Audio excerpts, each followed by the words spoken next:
Test, 1, 2.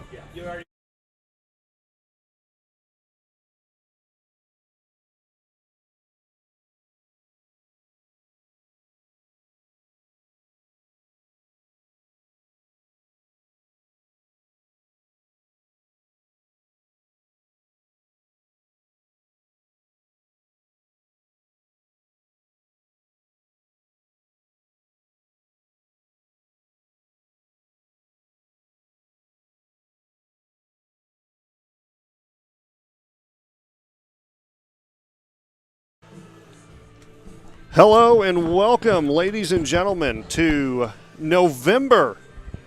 I wasn't able to get any statistics, but Luke Sager here alongside Chuck Montgomery. For the first time in 17 years, we get to call a playoff football game for the CZRE Bearcats. And I don't know about you, Chuck, but I couldn't be more excited and proud of these boys. Oh, absolutely. Started out this morning, got up bright and early. The Bearcats were hosted to breakfast this morning over at Ziegler High School. The kids were excited. Dropped Liam off at the bus or at the school to get ready to get on the bus, and then people was already starting to gather in town. The send-off was absolutely amazing.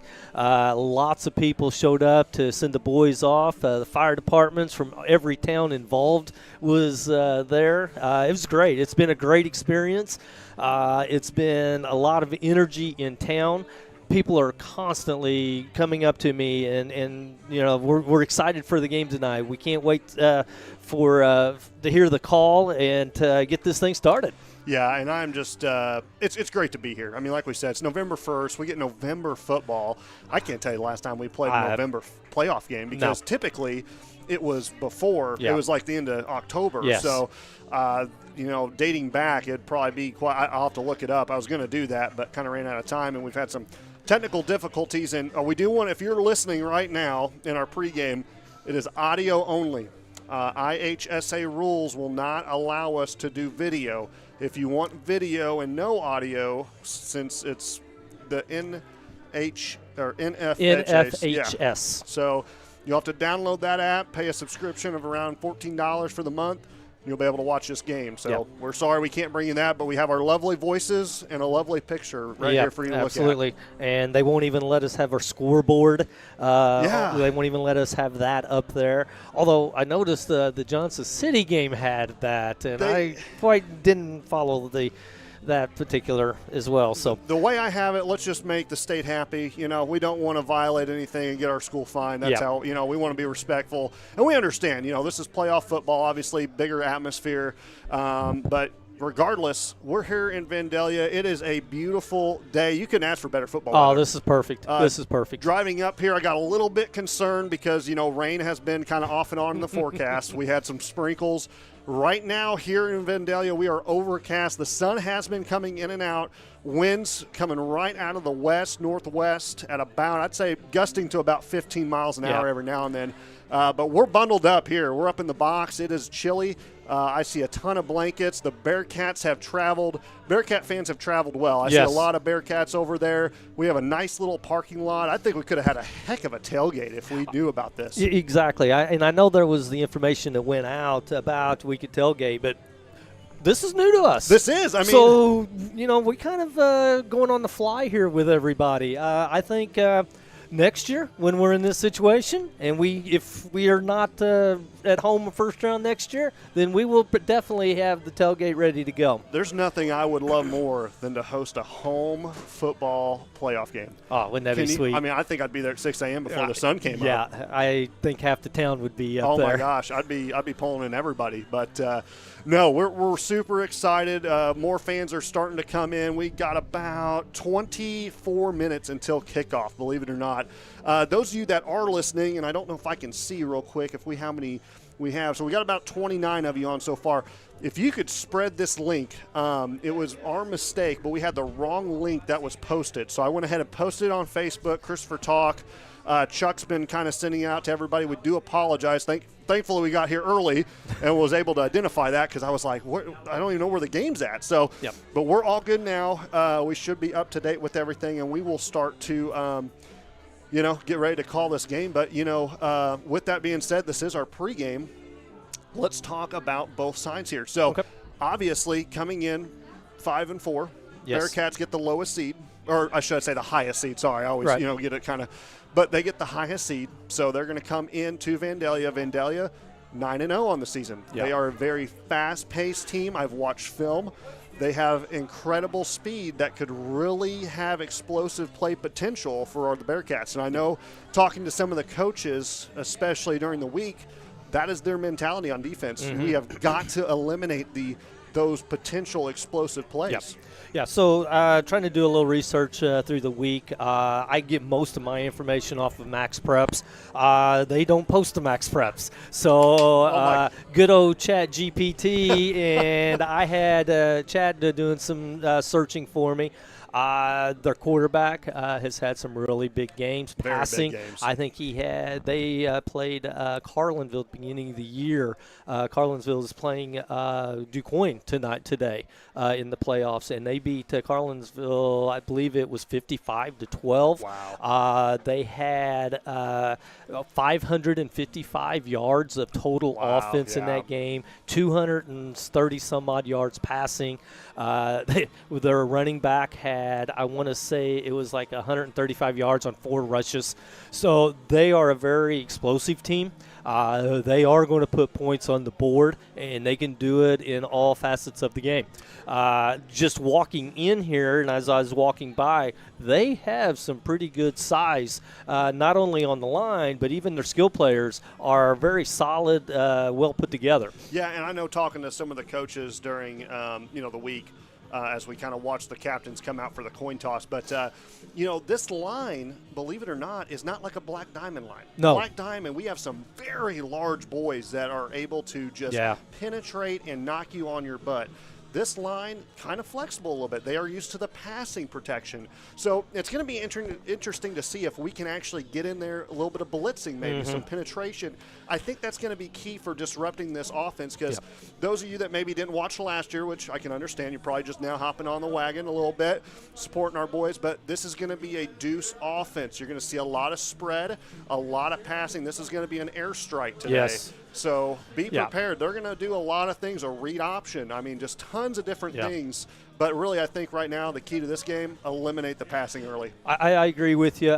Just sitting there watching them line up, warming up in pregame, a lot of passing formations. They'll split 4 wide to either side, running different routes on the route tree.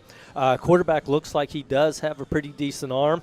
And that option, that pull it down and take off with it, is an option for them too, because the quarterback has got some yards with the run on the rush as well. Oh yeah, exactly, and he's dangerous all the way around. I mean, this quarterback, I just saw him throw a 50-yard pass like nothing. I mean, he literally just threw it up, beautiful rainbow. So we just got the coin toss, and I do believe the Bearcats won the toss and elected to receive. So we will start this game on offense.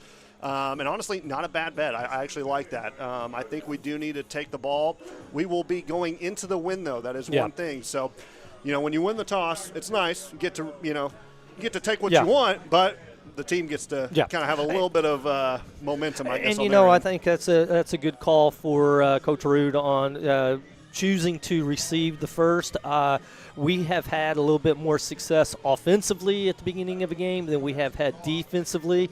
So I see him looking to try to, put some plays together, make a drive, put some points on the board, and then give that defense a little bit of momentum, so to speak, and come out and put a big hold up. I'll tell you right now, the one thing this team needs for the Bearcats is a solid offensive drive to start this game. I think you allow that to happen. It gets the boys more confidence.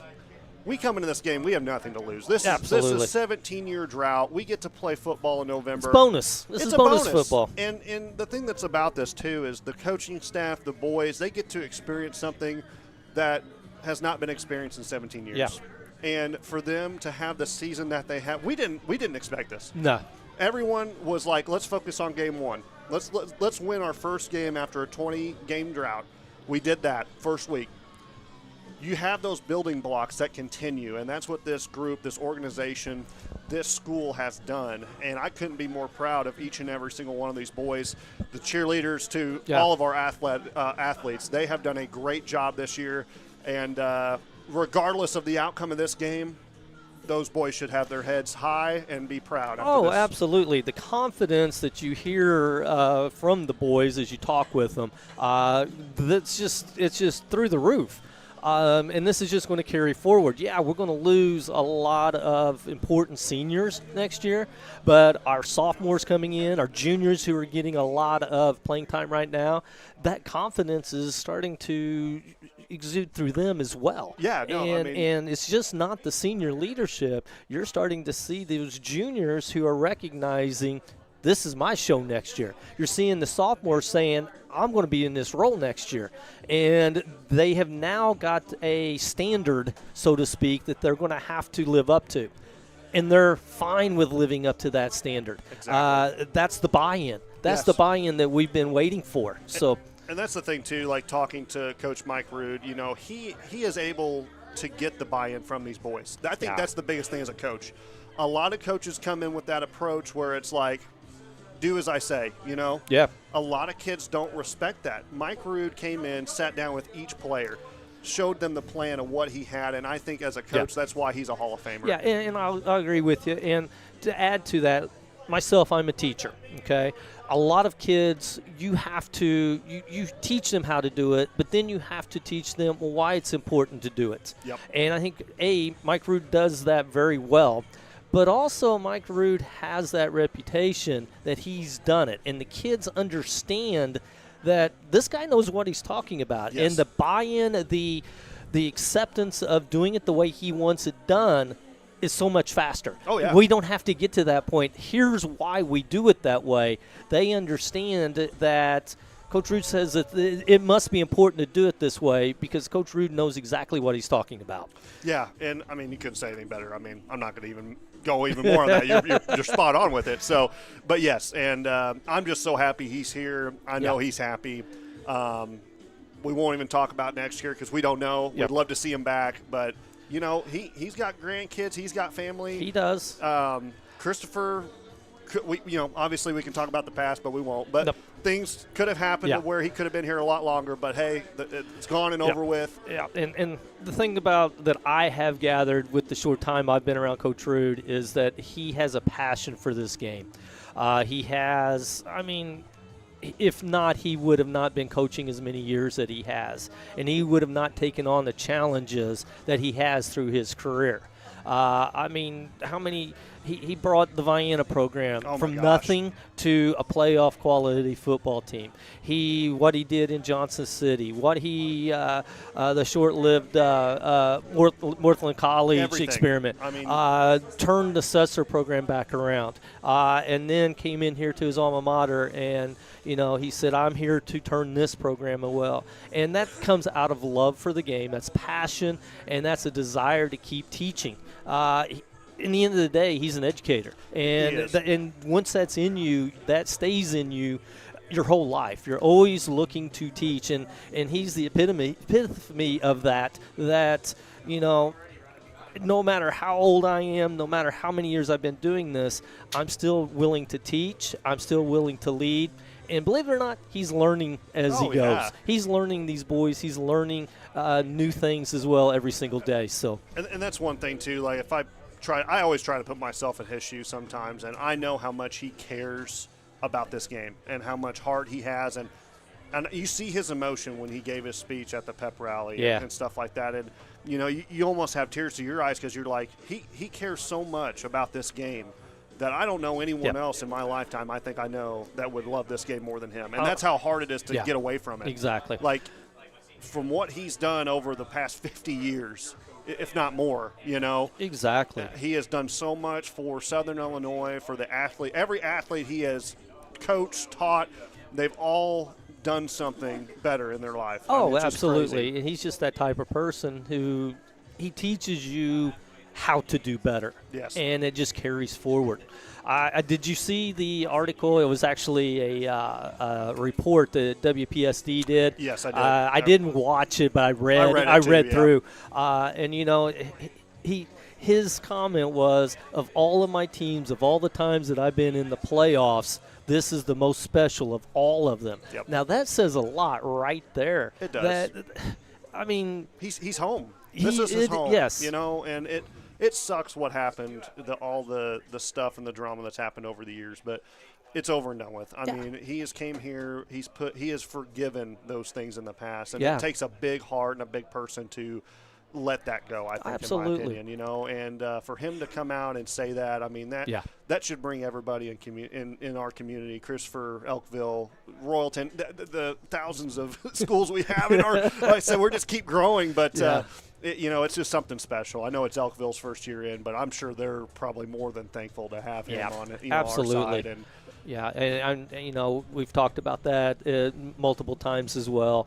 The addition that that the Elkville School District has brought with them. I mean, it's been great. The community support from that town has been phenomenal, considering they just literally walked in a week before summer football started, and here they are. But they've went in both feet. And fully supportive of everything that we've been doing. This has just been a very unique and very exciting season, so to speak. Oh my gosh! And one for the books. Yeah, I'll agree with you. And I dropped Liam off this morning, and when we went to breakfast, and just sitting there right before he got out of the car, and I said, "Are you nervous?" And he said, "Yeah." He said, I'm a little bit nervous. He got out, and I sat there, and I thought, I'm nervous too, buddy.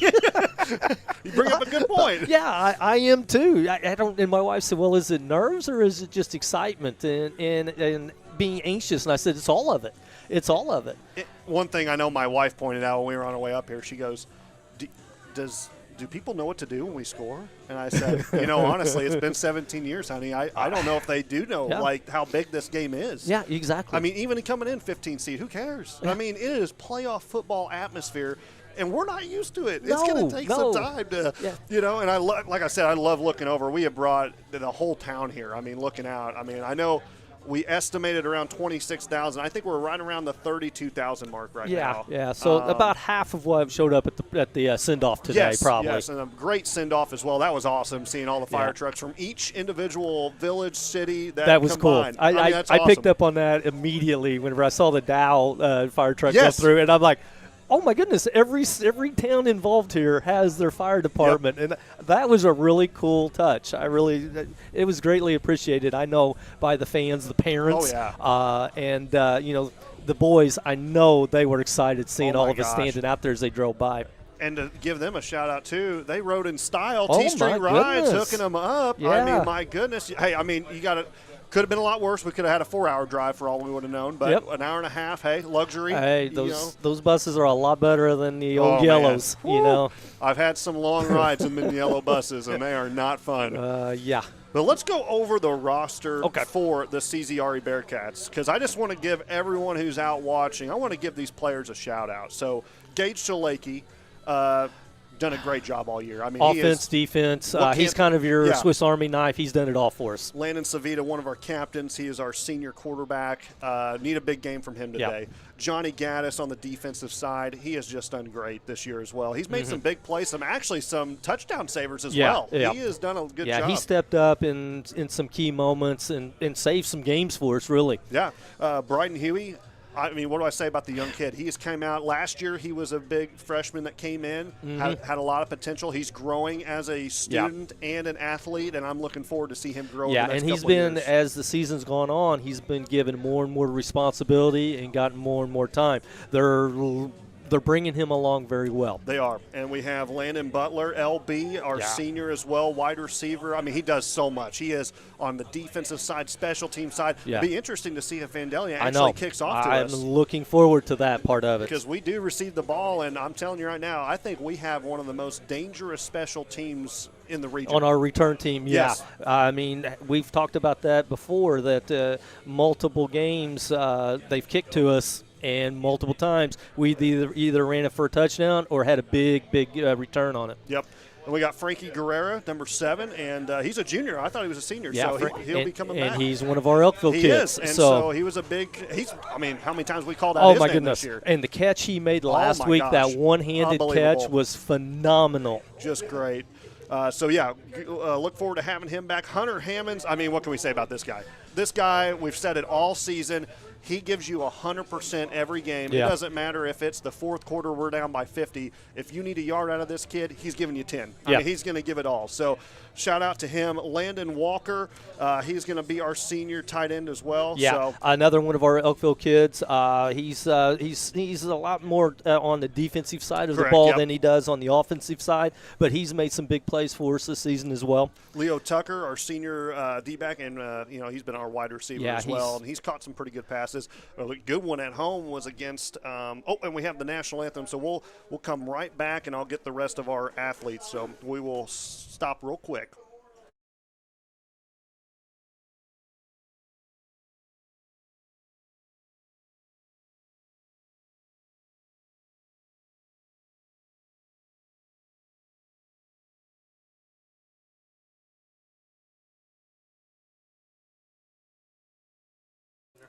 We're going to hop back on just real quick before we do the national anthem. So we got, of course, Liam Montgomery. We got Chuck Montgomery here up in the stands. He's been our place kicker holder. Yes, he's been and holding. He's done a great job this year. Hudson Anderton, he is a sophomore as well. They've done a great job on JV. Logan Jackson, our kicker. He's done great. He's a sophomore, guys. Yeah. If we keep him up, he's going to be one of the best kickers in the Black Diamond. Isaac Prosides, what can I say about this kid? He's done a great job being a defensive back. He has actually had a couple interceptions, I believe, this year. I know last year he had a couple. Yeah. So Gunnar Shalakey, another. I think we got all 3 Shalakys we here. We do, yeah. But we'll pause real quick and be right back right after the national anthem.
All righty, welcome back. And we just had the national anthem by the Vandalia band, and it was actually really good. So yeah, hats off to them. I've counted 20 members in the band, but they sounded very well. Yeah, did a very good job. And I do want to say too, real quick, if you're just now joining, this is an all audio broadcast. If you're wanting the video, you will have to go to the NFHS network. I get it confused every time. Yep. You'll have to sadly subscribe for about $14, but you can get the feed there. But we'll have you covered here. You can look at our beautiful faces. Not really, but imagine us. Yeah, just imagine us. But let's get back to our roster. We've already gone about halfway through, and now we got Spencer Pettit, right? Yeah, okay. Spencer Pettit, another one of those sophomores, starting to see a little bit more action at the varsity level. Phenomenal job defensively, offensively at the JV level. And like you said, another one of these young players starting to grow.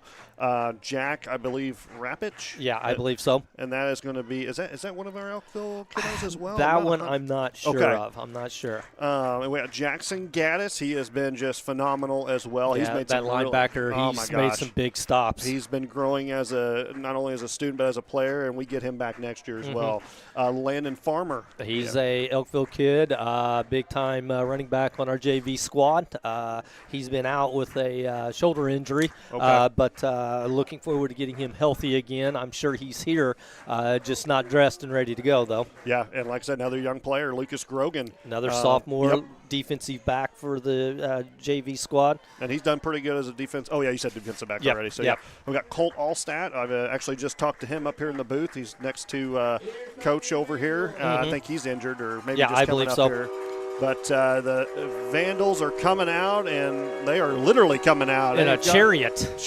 They got the actual Vandal hauled by a four-wheeler, and here they come. That's a spectacle. That was honestly a really cool entrance. I don't know if you noticed on the side of the chariot is helmets of all of the teams that they've defeated. Oh, I did not notice that. Okay. Yes. Well, they're all draped on the other side there.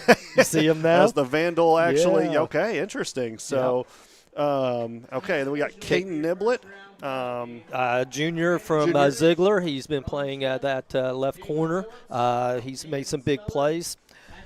Trip Fletcher, another great running back. Did I miss somebody? Nope. Lucas Rogers. Yeah, Lucas Rogers is there. William Ellis, one of our linemen, a junior. Brogan Mitchell, huge. He's kind of our defensive star. Oh, yeah. He's been the MVP on the defensive side of the ball. Memphis Pontius with the huge run on the onside kick. Who thought that was going to happen? Oh, my goodness. We've called Gunner Battalion many times defensively as well. And Quentin Obrecht is also one of the sophomore linemen, getting a lot more playing time as the season goes by. Angel Whitecotton is another one of those sophomore linemen. Those linemen are Liam's best friend during those JV games. Jackson Heflin, another one of the sophomores. And then we moved back into our juniors. You got Noah Wilson, defensive star. He's that left, I think he's left guard. We're going to go through these names real quick because we're getting ready to start the kickoff. We got Damian Lampley, Chris Monteith, Kane Stevens, Nolan Brown, Brian Bodendeck, Xavier Miller, one of our team captains, Noah Casey, Parker Hoy, a big lineman, both offensive and defensively for the Bearcats, Brody Richardson and Abram Thomas-Chevis, tight ends. Big fellas, and Brody had a huge catch at the last home game we had, which was a really nice play on his part. We are ready for kickoff, and here is the kick. It's going to be short, picked up at the 30-yard line. That is Johnny Gaddis, brings it out to about the 40, I'm going to call it the 36-yard line. And finally brought down by a host of Vandals. Well, thanks, Chuck, for going through all that. That was a mouthful. I just let you take over there because you knew them all. So. Yeah. When we hit the sophomores, I had a little more knowledge of those than you did, so that's kind of why I did that, Luke. But to all of our student athletes, thank you guys. You guys have been great. We appreciate all of it, and we've loved calling the game for you this season. Yeah. But let's not end it here. Let's make some national headlines here and do the upset of the state. Absolutely. So Bearcats will take over. We just kicked off, like you said, the 36-yard line of our own, and it's going to be 1st and 10. Savita under center. And it's going to be a handoff to Hammonds up the middle. He's going to pick up maybe a couple yards on the play, probably about 2 yards. Brought down by Cole Yarborough for the Vandals, and also number 13 Brenton McCarty. It's going to bring up about second down, and we'll call it 8. The ball sitting at the 39-yard line. And we know we have high school action across the region. Today's the big day of football playoffs, so we'll keep you updated with scores and we had as well. some games last night. I know the Johnson City game last night against Westland. Johnson City came up on 38-25. Yep. Hunter Hammonds, and he gets a big 5-yard carry there, bring up third and very manageable, too. Yeah, nice hold that was created there by the offensive line, led by, let's see here, Parker Hoy. Yeah, Parker Hoy was the one who opened that hole up. Hunter had one guy to beat, and he was gone. Yeah. I mean, it was 6 points on the board. So just under 11 minutes now, and we'll try to keep you updated with the time and everything. I know that's kind of annoying when you can't kind of see our scoreboard or anything, especially one that, you know. Yeah. It's going to bring up third down and 3. Ball is at the Bearcats' 45-yard line. Savita under center. And the snap is going to go up the middle to Hammonds. He picked up a solid 5 yards on that one. Good for Bearcats. First down. Good, solid drive so far. I like us eating the clock, having control. No, I'm not going to jinx anything, but very solid right now. Sitting at the 50-yard line, right at midfield. So good little drive putting together right here. Hunter, once again, is one of those. He had one guy. Hunter's not a flashy runner. He's a north-south kind of guy. He runs. He's one of these guys that they say runs downhill, but he brings the load whenever he comes. And honestly, he's one that if he sees one-on-one, he's probably going to take it to him. But Fletcher to the right side, cuts it back up into the middle. It's going to pick up maybe 3 on the play. Yeah, 2 or 3 on that. Yeah, for it looks sure. like about 2. And we're right at the best vantage point there is. We are lined up. Our office here is right at about the 50 to right at the 48 of our opponent's side right now. So we are facing the south side, so we are actually looking towards the north at our stands. And like I said, right now, partly cloudy. We've got some strong gusty winds we're heading into, but so far the ship is sailing pretty well for the CZRE Bearcats. So second down and about 9:15 left to go in the first. Looks like Vandalia showing full-blown, everybody going. Hunter Hammonds right up the middle again. He gets about 3 on the play. Yep. Finally stopped by number 45 for the Vandals. That's Dylan Hinton with the tackle. Pickup of, we'll give him about 2 on that carry. Yeah, this one's going to be a third down and about 6. We're obviously in 4-down territory. Yeah. This is not going to be a puntable situation unless we're backed up probably again by the 50. But this is going to be an interesting play call here. Being 3rd and 6, it's manageable. It is. But what exactly? It's playoff time. I mean, you got to bring out everything you can. Maybe some new plays they've ran this week. Yeah, exactly. We've got LB's to split to the near side, or our near side. It is going to be a handoff up the middle. Hunter Hammonds, once again, he picks up another 3 yards, but he's going to come up a couple short of the first down. So big fourth down coming up, and we kind of you can maybe hear the Vandalia sideline or the crowd here because it is playoff football, so they're getting loud. Yeah. Nice crowd on both sides of the field here. Both sets of bleachers are pretty well full.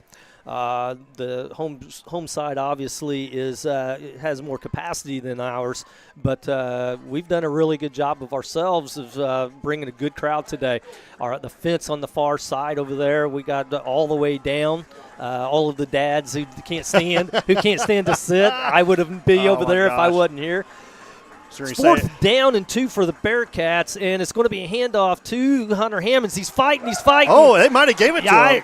It's going to be the really spot. Close. It's going to be the spot. They're getting him at about the 30, it's going to be 41, very close. and we needed right at the 40. So let's see. Oh wow! They marked it really weird, but it's a good call. He was a little short, but it was going to be close, like you said. I agree. That was close.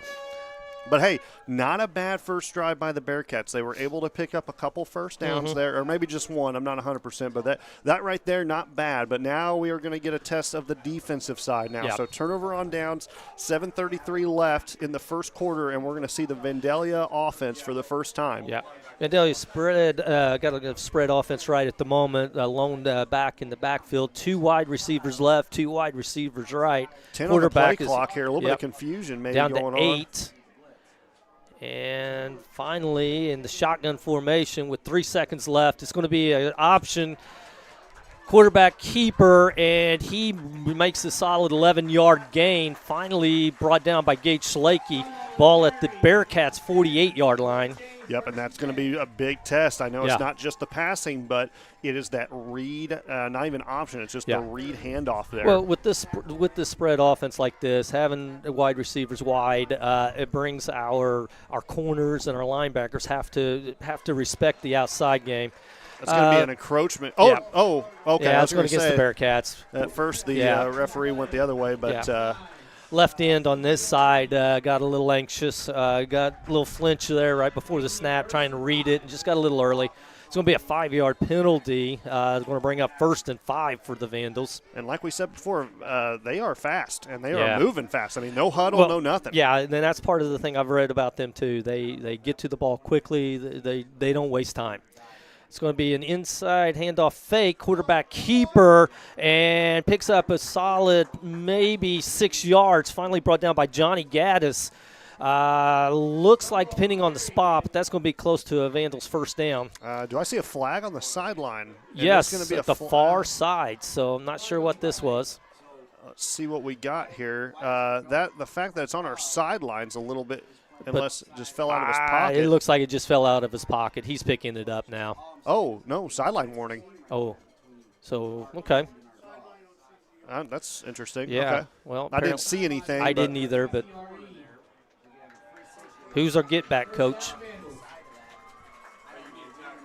I don't know. It looked like Josh Bays went down and talked to Mike Rood. Mike Rood is going to be on the far west side of the field right now watching this offense.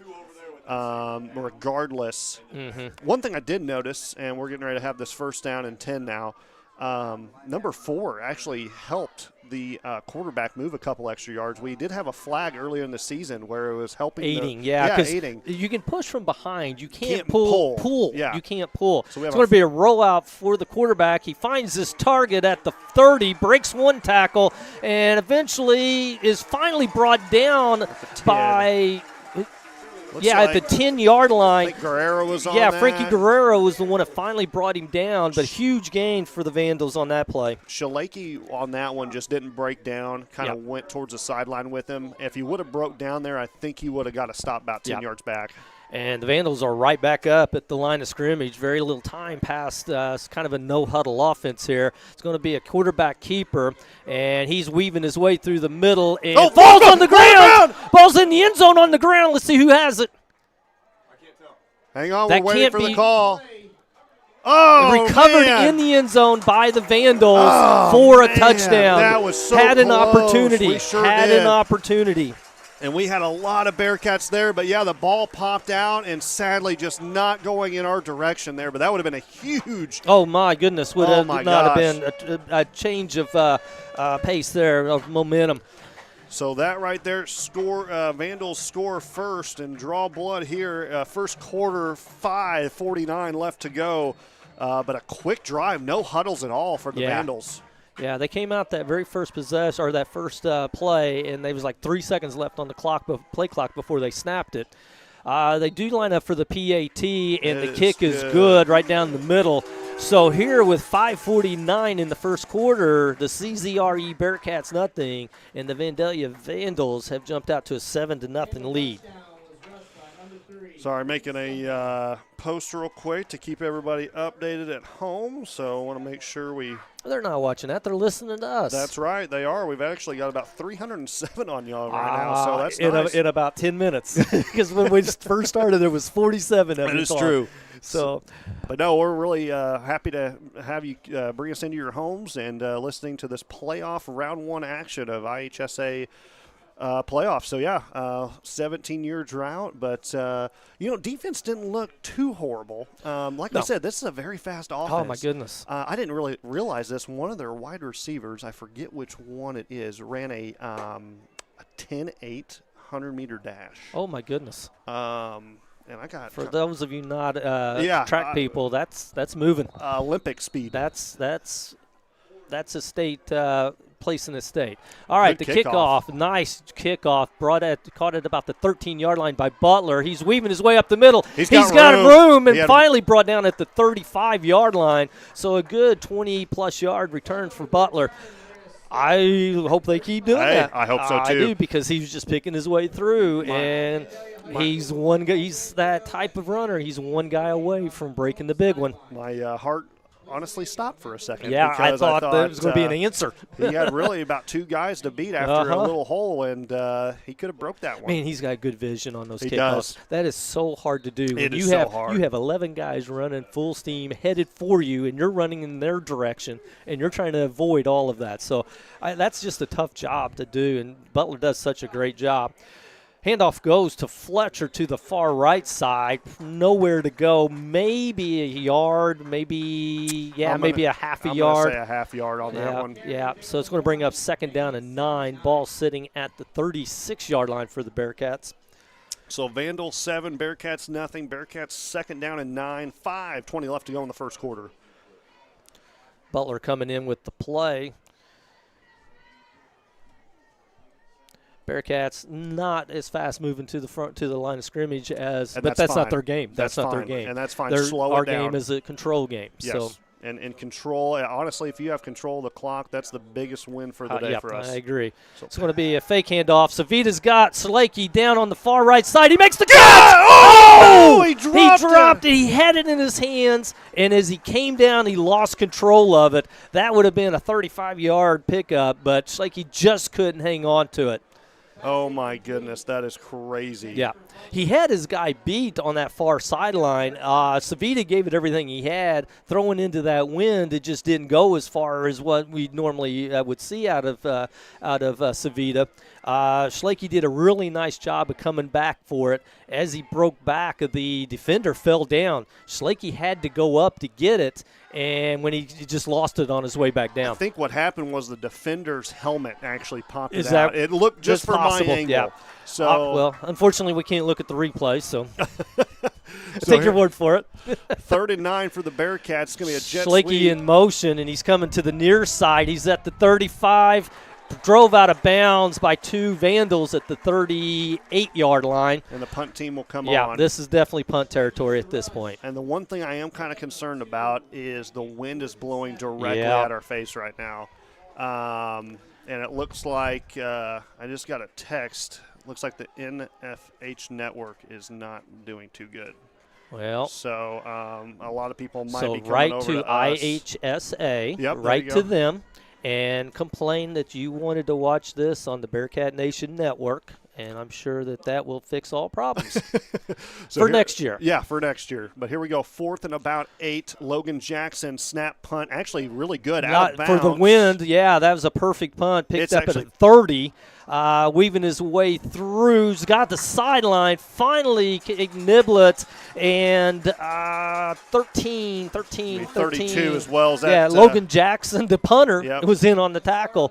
And then Cade Niblet was also there as well. So Vandals are going to take over 1st and 10 right at midfield. Ball's on their own 49-yard line. Who is 32 for us? That is Caden Niblet. Okay, Caden's coming off a little bit limpy on that one. And he's your left side corner, so he's over there. He's still in the play, but he is favoring that right side pretty heavily right now. And I'll be honest with you, that was a really good punt by Logan Jackson. Yeah. Sadly, just a good return. It was about 2 inches from going out of bounds. Yeah, this is going to be a screen pass good to way the to far break down. side. Oh, no. Oh, my goodness. Trip Fletcher had him, and he breaks this. He stepped out of bounds. Oh, okay. He stepped out of bounds. Thank goodness. Fletcher had him at about the 40-yard line, but he just didn't break down and flew by. The Vandal receiver was able to pick up another 5 yards before he stepped out of bounds. Now, the one thing I will mention, I know they're moving really fast. I was out on the field a little bit earlier walking over here. It is thick grass. Oh, my goodness, like yes. really thick. So, trying to break down might be a little difficult for these boys. Yeah, exactly. It's mowed high. It's very good condition. Another screen pass to the near side. Number 4, the receiver, breaks it back up the middle, and he breaks one tackle by Butler, and he is into the end zone. They're going to call him down at the 1-yard line. Yep. He dove for the end zone. He hit the pylon, but his knee was probably down before he actually got to the pylon. And Niblett is he's struggling right now. He's going to – Oh, actually, no, that's 33. That's Trip Fletcher this time. Fletch got hit, I think, pretty low. Yeah. They're calling a touchdown. They called this a touchdown. No signal whatsoever other than the Vandals lining up is the only reason we knew that was a touchdown. I really thought he was a yard short myself. I did too. And that was the call, I thought. The referee marked it with his foot at the 1-foot line. Extra point up and good. All right, so that was an odd situation there. No call from any of the officials on the field that we saw. I'm really confused. The sideline judge actually marked the ball down at about the half-yard line. So not sure about that play, but nonetheless, 14-0 here in Vandalia for the Vandals. 3:32 left to go in the first. And kind of looking over at the sideline, kind of worried about Trip Fletcher right now. His helmet is off. He's slowly making his way to the sideline. The trainer over there is talking with him. Trip just kept on walking by, so it may be one of those, I'm hurting, but leave me alone for a moment. Let me gather myself. Kind of wish we had a walkie-talkie. You think playoffs, I could be like, hey, what's the news status? Kidding. We should have had Skylar down there as our true. sideline reporter. We'll give him a call here in a little bit. But, defense, like we said before, this was not going to be a cakewalk by any means. This Vandalia offense is just very nuclear. Here's the thing I've noticed so far. On both of the drives, we've been in position to make a play. These running backs are shifty. They are shifty. And if you don't break down all the way, you're not going to make a tackle. Ball picked up at the 10-yard. This is by Gage Slakey. He's got a hole on the outside. He's got the sideline. He's at the 35. Makes another guy miss and finally brought down at the 40-yard line. So nice. That's two. We're going to break one of these. I think we are. We are going to break one of these. It's either going to be Landon. It's going to be Gage. If Tripp gets back in and he gets back out there at full health, he may break one because all of them have had big plays on kickoff returns this year. Shalaki really had one guy, and he was able to grab him for the other guys to come over his team. Yeah. I know we got some of the Vandalia coaches next to us, so I don't want to speak too loud, but hopefully they keep doing that. Exactly. Because I would love nothing more to get at one. But here we go, 1st and 10. Bearcats are at their own, looks like 37-yard line. Handoff goes to Hammonds. Hammonds drags a guy. My goodness, big old 84. Yeah. Hammonds took him for about 2 yards before his team helped him. Exactly. He's not listed in their program, but he's pretty good size. Yeah, he's a pretty good size boy. You're right. Yeah. Okay. But, Hammonds drug him for – he met him at about 2 yards behind the line of scrimmage. Actually, I think 84, that was actually Micah Parsons. They did a trade.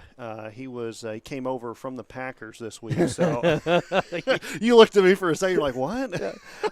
I should have known better. I didn't get what you said until Micah Parsons. You said the Packers, and I thought, okay, here we go. Savita under center. He takes the snap. It's going to go to Hunter Hammonds. He makes it up to the 40-yard line, pickup of a yard. They're going to give him about 2 yards on the play. So 3rd down and 7 for the Bearcats. Ball at the 41-yard line.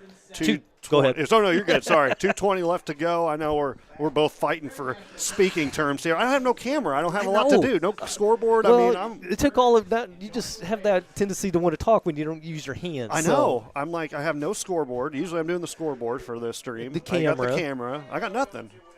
I'm like naming off butterflies I keep seeing. 3rd and a long 7 for the Bearcats motion, and we're going to get a flag. Yeah. Oh, encroachment on the defense. All right. We got one going our way. And the crowd going crazy here. I know a lot of Bearcats on their feet. Yeah. Was that? I think what is that on Major League? Oh, there it is. Yeah, there it is right there. Hear that crowd. Yeah, here's that crowd. Woo-hoo, get them up. Oh, goodness. We have too much fun up here. You have to. Under 2 minutes to go in the first, and we'll get a new play call now as a now much manageable third and about, we'll call it a long 2, but it's we're going to need a healthy 3 to get this first down. Hunter Hammonds and it looks like Brody Richardson came in, yes, number 81 for the Bearcats. And I do he is a receiving threat. He's also a good blocker. So I believe Trip Fletcher is back in this game. Yeah, and it is a handoff to Fletcher. Good He's hole. weaving his way through. He's got a hole. He's up through the 40-yard line. Oh!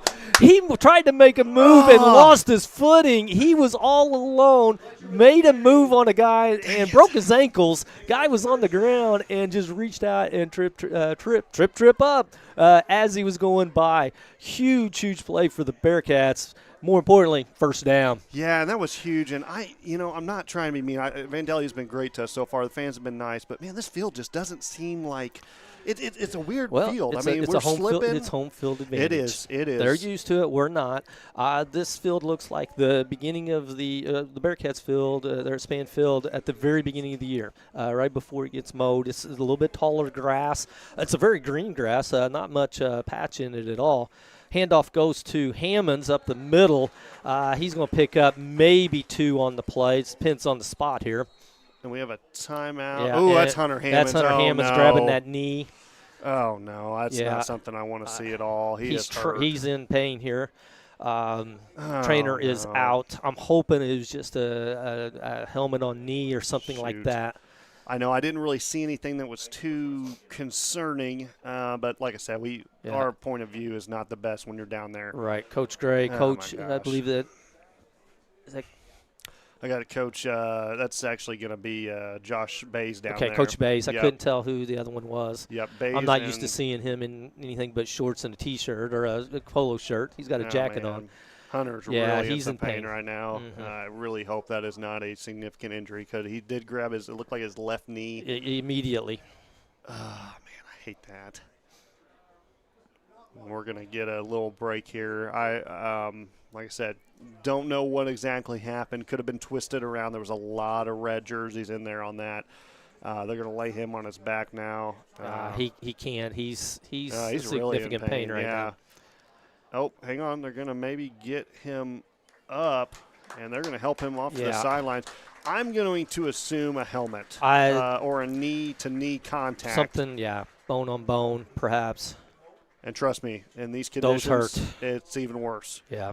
But hopefully Hunter is okay. He's been your guy all year that's given you 100% effort. I don't know if this will take him out of the game. I'm hoping he'll be all right unless it's something very significant. And you hate this, that it's his senior year playoff game, first half, and he goes down. You hate it at any point, but especially right now. And I'm trying to see where they got him over. Yeah, they're on the bench on the far sideline. So we'll keep an eye on that. Clock will run. This will be more than likely the last play of the first quarter with 30 seconds left. It's going to be a handoff to number 6 on the right-hand side. That's LB. He runs into a wall, bounces it outside, makes it to the sideline, finally driven out at about the 28-yard line. Close. That's real close to another first down. Just depends on the spot here. Looks like it'll be third down at about wow, they really marked that short. Hard vantage point for us. I don't know where he ran out, but to me it looked like a lot more. Yeah. Well, so what we're seeing, they have the white over there where the players are at. Yes. And that's a full yard away from the out of bounds. So, yeah, that's probably – we just saw where he hit the white area at. So okay. So third and about 4 here. Much manageable third down for the Bearcats. 27.6 seconds left since he ran out of bounds. Up the middle. Powering his way through. Trip Fletcher helped. It's going to be close. Yeah, he fought for that one, and big old Noah Wilson just got on his back and just pushed him. First down, Bearcats. Yeah. Sorry, didn't mean to nice job. you. No, I'm going to give that run as much to Trip as I am to Noah because he got a hold of it in his back and just started driving. I don't know the names of this referee crew, but they are on it. These guys are quick. Yeah, yeah. I mean, I don't know if they're used to Vandals football. I was going to say, I think they've been here before because this is probably the fastest-paced offense getting set and getting ready to go that I've ever seen, especially in high school football. Yeah, into one. Bearcats are moving here, 14-0 in favor of the Vandals. But, folks, don't go anywhere. we got a good one in store for you. The Bearcats are fighting hard, and we're going to try and get an update on Hunter Hammonds for you guys. But we'll take a quick break. Don't go anywhere. A reminder, this is audio only, but we are not going anywhere. We'll be right back. Don't turn that channel.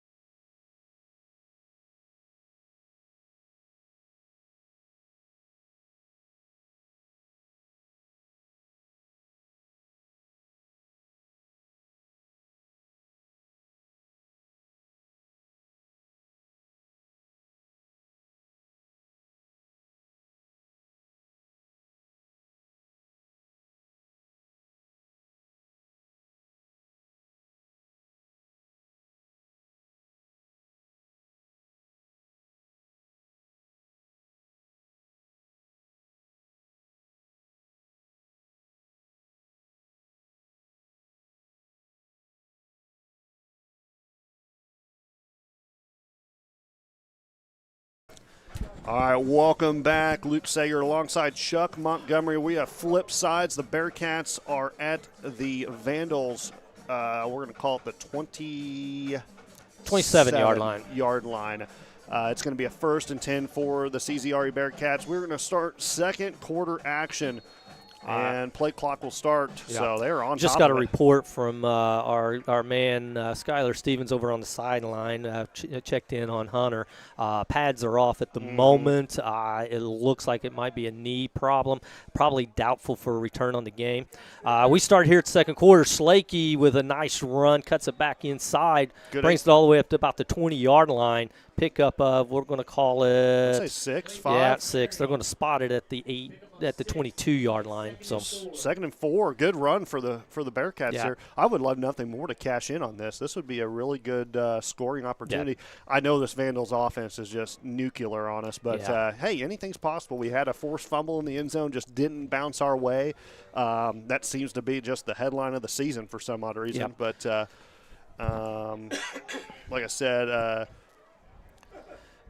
2nd and 4 for the Bearcats. Frankie Guerrera out wide. Handoff goes to Trip Fletcher. He cuts it back up the middle. It's going to be very close. Yeah. I think it's going to be good enough the way the referee has it.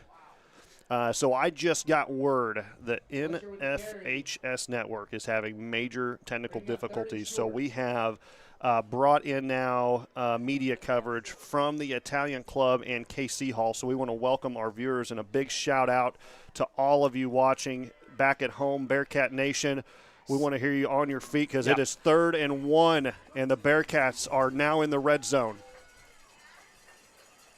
Handoff goes to Slakey. Actually, it goes to Trip Fletcher on an inside handoff. He's going to be good for that first down there. No flags, first down, and we are at the 15-yard line. All right, so let's talk about the injury to Hunter Hammonds. With him out, he's your go-to, your tough yardage back. When you need 2 yards, he's going to get you 3. Yep. Now we got to see Gage Slakey. We're going to have to see Trip Fletcher. Landon Butler. Landon Butler's going. All 3 of them going to have to change roles a little bit here. And they're going to have to step up, so to speak. And now we're seeing Frankie Guerrera also coming into this game. He's spread out far to the right side, bottom of which. Well, you don't have a screen. Sorry. It's kind of hard to tell, but yes, in the red zone, Bearcats handoff. Falls on the ground, but picked up by Fletcher. Was that Fletcher? Fletcher, picked it back up? Fletcher looked like a batched handoff, but able to pick it up. And that was very close. So that's going to back us up 2nd down and about 12. Yep.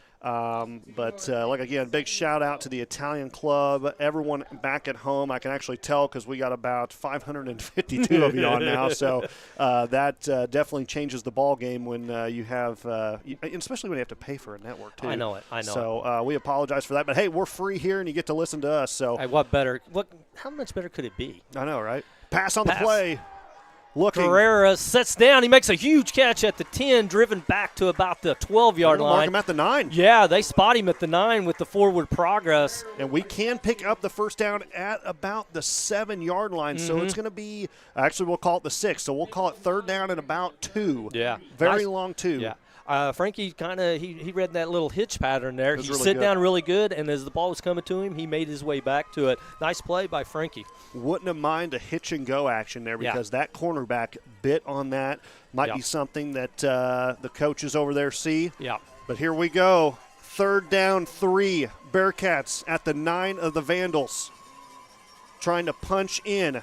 Handoff right. Fletcher's fighting for it, but nope. There was 4 Vandals there to stop him. The blocking just kind of broke down on that one. Fletcher was trying everything he could to get any inch that he could, but there was nothing going. So no gain on the play. 4th and 3, the biggest play of the game thus far for the Bearcats.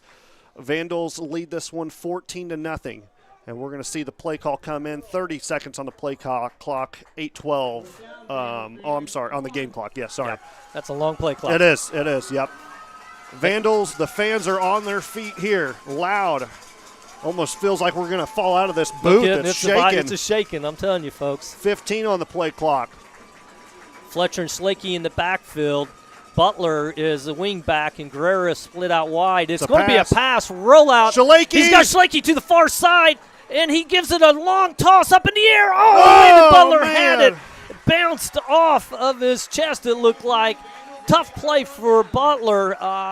Man, that would have been huge. That was in the end zone. We had a shot. But I don't think Savita saw Shalakey out there on the flat all by himself. He did not. Shalakey at the the left top corner of the end zone, wide open. Yeah. No one there, and I'm actually shocked the defense left him that wide open. But the pocket was collapsing for Savita. But, hey, what a great drive by the Bearcats. I know we did not cash in there, but now Vandalia has to march 91 yards to punch one in here. So they will start at the Bearcat at their own 9-yard line, and it's going to be a jet sweep along the right-hand side. He's got room. He's cutting in. He's got one guy to beat. It's Fletcher coming to the near sideline. He's at the 50. He's at the 40. He's at the 25, 20, 10, and he's in for the score. 91-yard run by, was that 23? Yeah, that's Connor Depew. He's their leading running back. He's got speed, and he's the real deal. It was a jet sweep in motion on the long side of the field, and he will go the 91 yards and outran everybody. Like we said, this is a very fast team. Yeah, and just to give you some perspective, folks, Gage Shalakey and Trip Fletcher are extremely fast. Both of them have great speed, and Depew just took off and left both of them. Honestly, I thought they were going to catch him at least at the 40. Well, the angle, but just ran out. PAT attempt is good. That brings the score to 21-0. Man, what an explosive offense that we're looking at here. It's crazy to me. I mean, I love how we're moving the ball on offense, but I would love to see a defensive stop. But man, they are just super fast. I mean, my goodness. So we're going to call it. It looks like Hunter Hammonds is going to be doubtful to return in this game, and we really hope he is going to be okay. Yeah. But he has had his shoulder pads off. He has been sitting on the sidelines. Unless something changes, we'll give you an update. But with 7:27 left to go until halftime, Vandals are up 21-0 over the Bearcats. And like we talked about before, well, it's interesting to see if they kick this one off to us. Yep. They had a pooch kick to begin. But I don't think necessarily. I think it was more of just a miss kick. They look like they're a solid special teams coverage unit. They fill their lanes well. The two with Slakey and both him and Butler, they just kind of picked their way through it. It wasn't like it was a wide open lane, but both of them do a really good job of seeing the field in front of them and moving to those open spots. So. Bearcats are going to be going from left to right as we see it here. The kickoff is going to be a deep kick. It's going to go to Butler, picks it up at the 20. He's at the 30, makes his way inside.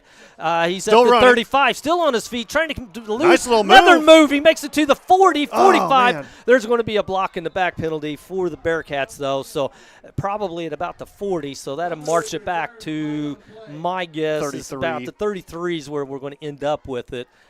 Instead of the 48. Man.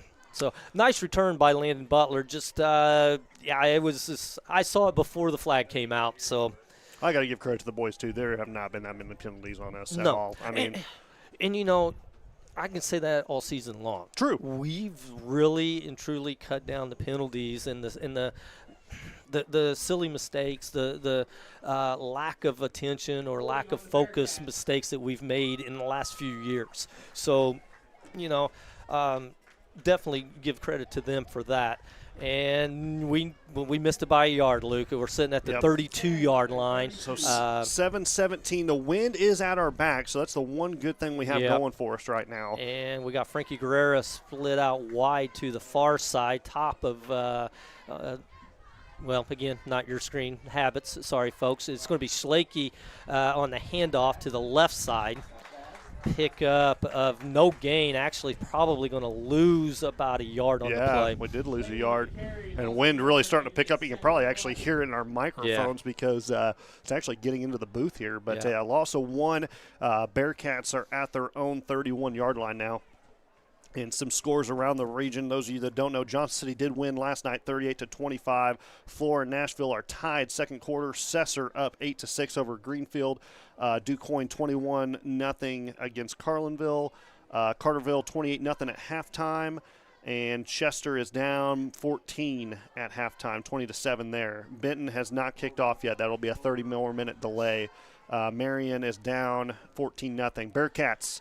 Fletcher on the inside handoff. He gets back to the original line of scrimmage. Maybe, they're going to give him 2 yards out of it? Maybe 2. He was driven back, so.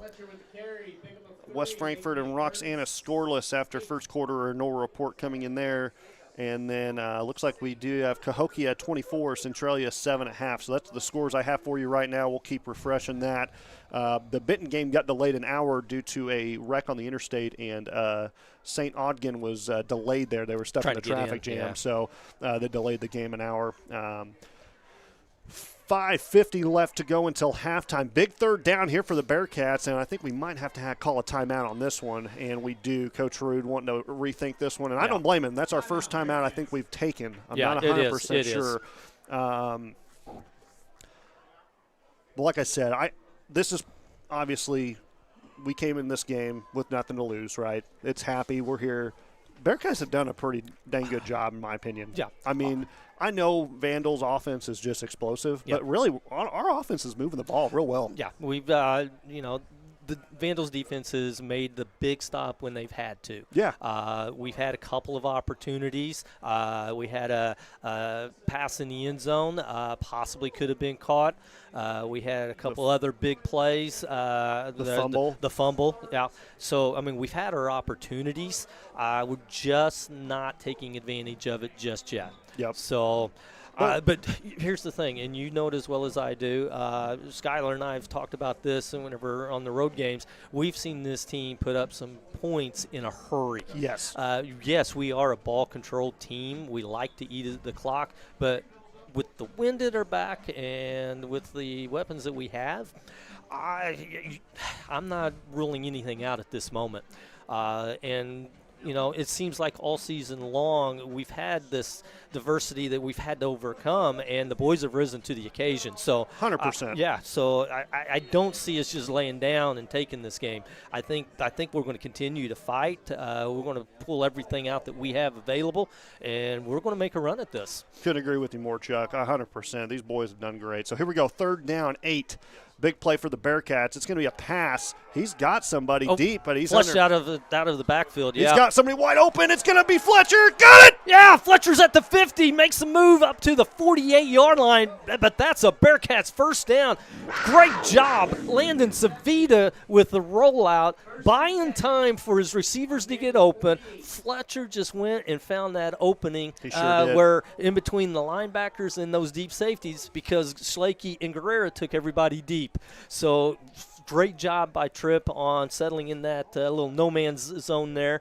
Big pickup for the Bearcats. We'll call it about a 21-yard pickup, I believe, or if not right at 20 yards. But, flushed out of the pocket, Savita to Tripp. Tripp had a hand up, and I knew right then and there that was going to be a perfect execution. So, and I kept looking downfield, and I'm thinking, man, they're covered. But then you called out Tripp's number. And all right, Savita under center once again.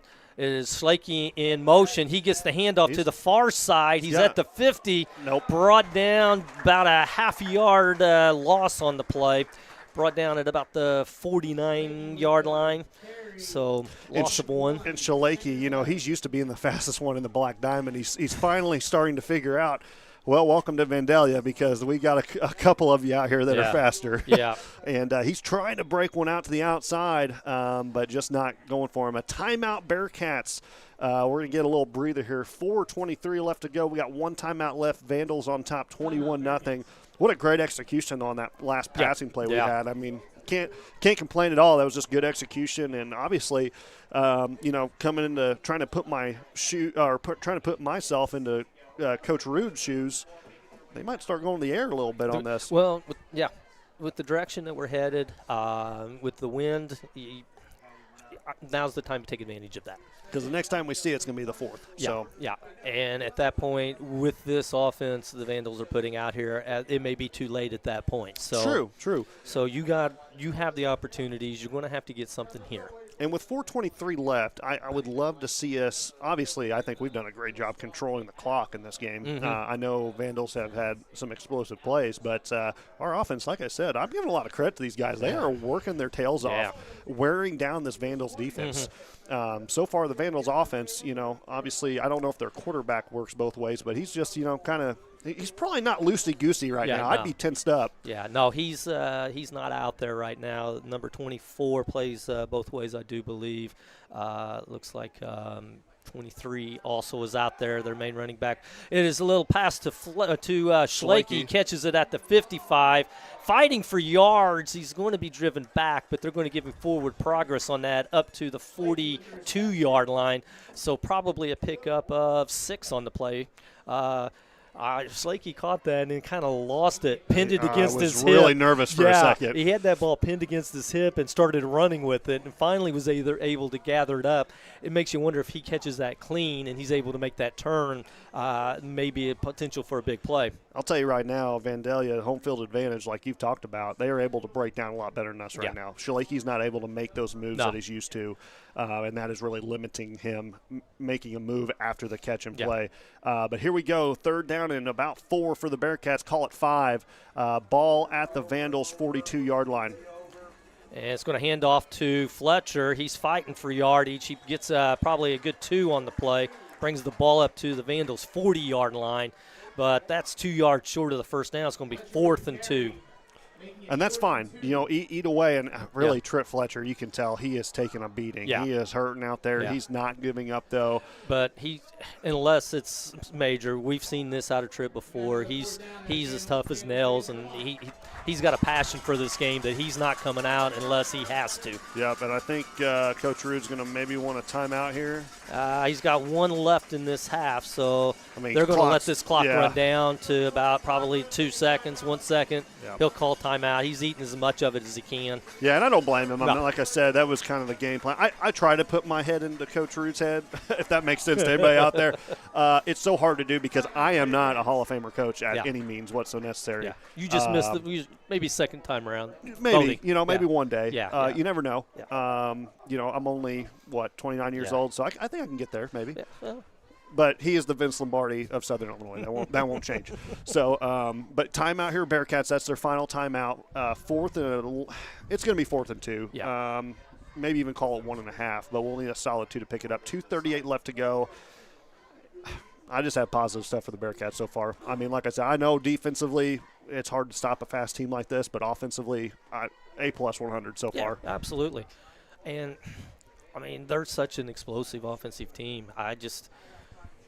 We've not seen anything like this. We haven't, and I mean, this would be, to me, this is Johnson City on steroids. I was just getting ready to say it, but it's not week 1. It's week 10. Yeah, exactly. So, we're in that bonus of, and the sun is finally starting to come out. We got some blue skies, so sun coming in, maybe a little bit of momentum here for the Bearcats, but the sun will be at our back. But I feel like it's gotten colder since we got here. I mean, but here we go. 4th and 2. The Bearcats line up. Everybody on their feet here at Vandalia. The box shaking up here. You can call it an earthquake. Handoff goes to Fletcher. He's got a seam up the middle. He's got good yardage for first down. That is a huge fourth down, but that is a CZRE first down, and that is huge.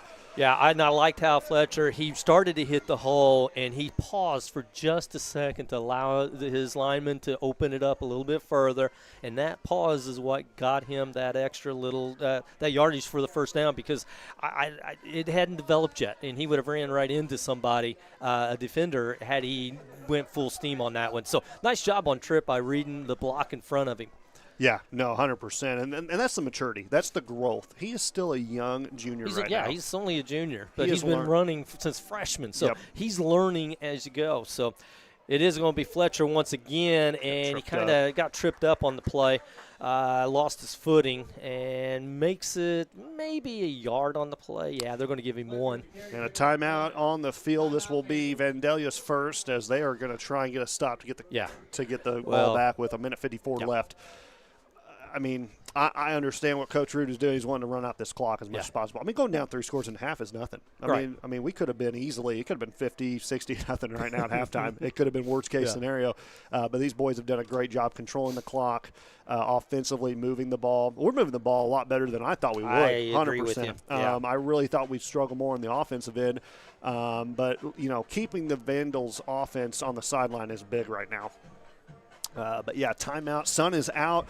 Wind continues. I know a lot of you, I've been getting texts like, just stream the game. Just put the video on. Well, I'm telling you, I would, but I want to represent our school well, and I don't want us getting a fine from IHSA. And that's exactly what would happen, and then we wouldn't be allowed to broadcast anything else for a while. Someone said, use your storm predictor account. I said, well, I could do that, but my luck with getting banned lately, I wouldn't have a storm. I wouldn't have nothing anymore. Yeah. They'd erase me from everything.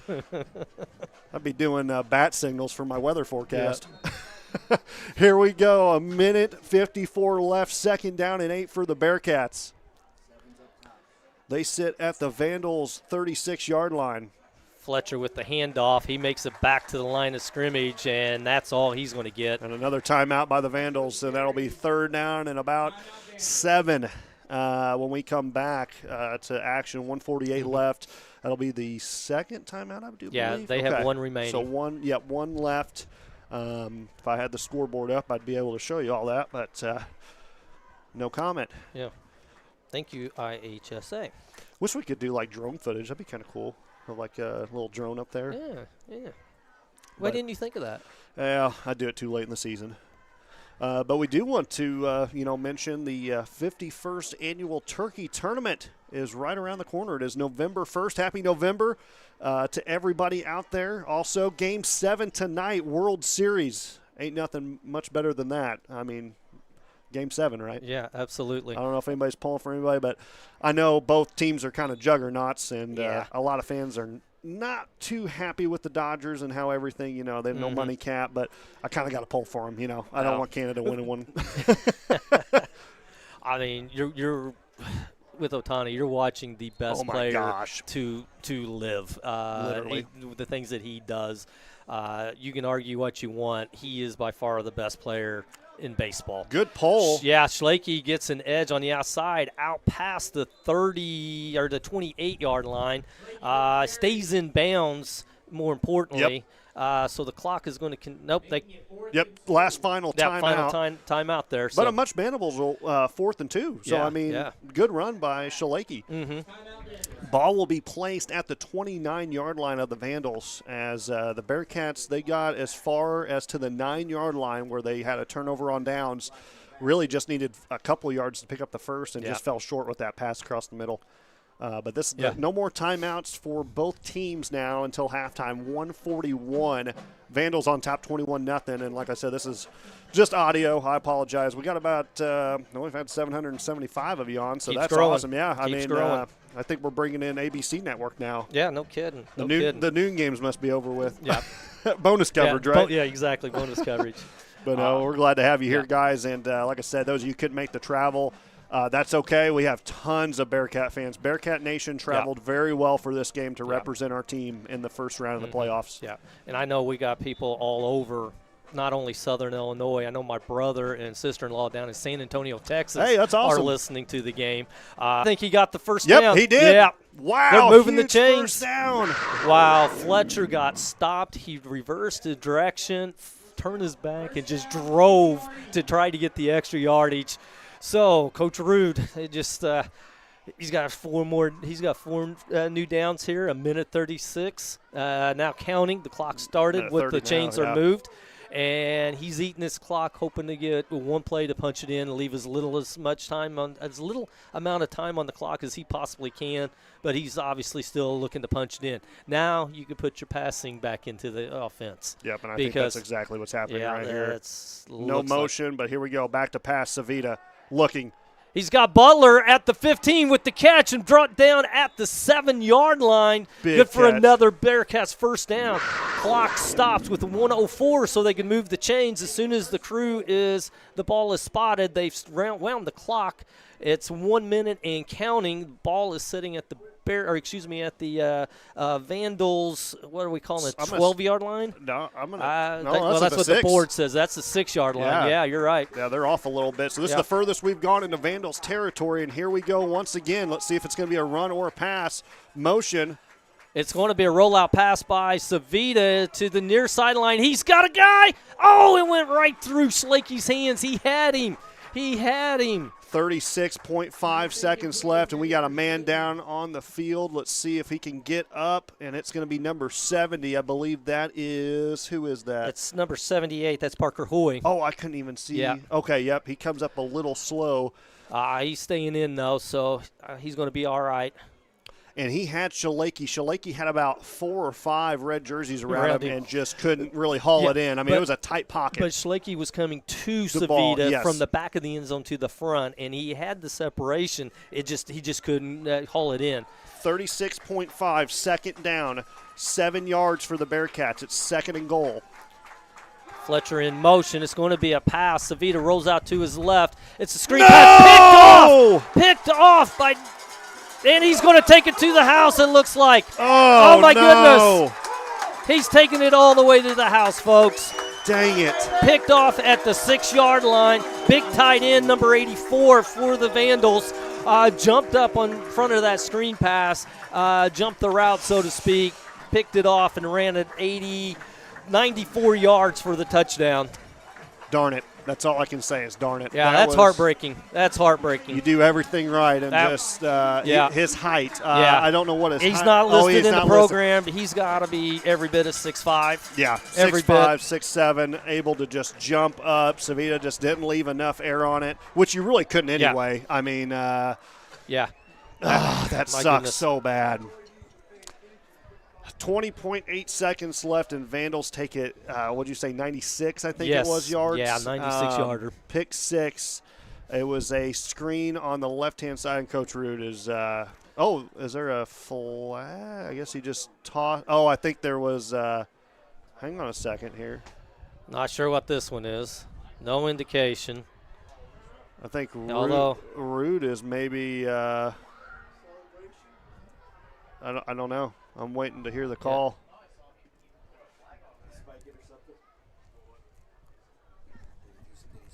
I heard personal foul, sideline. Oh, it's on us. Yep.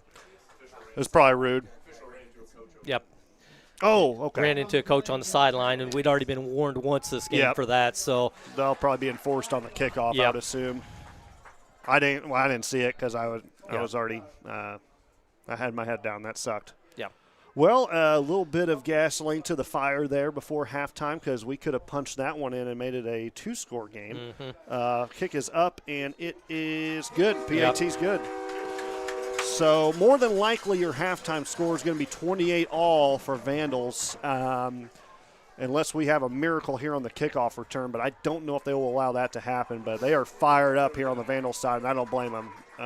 Just really – I don't even want to call them mistakes. It's just it has not gone our way with the full the ball just hasn't bounced our way. Literally, we had the fumble in the end zone that we could have recovered, but instead the Vandals recovered it in the end zone for the touchdown.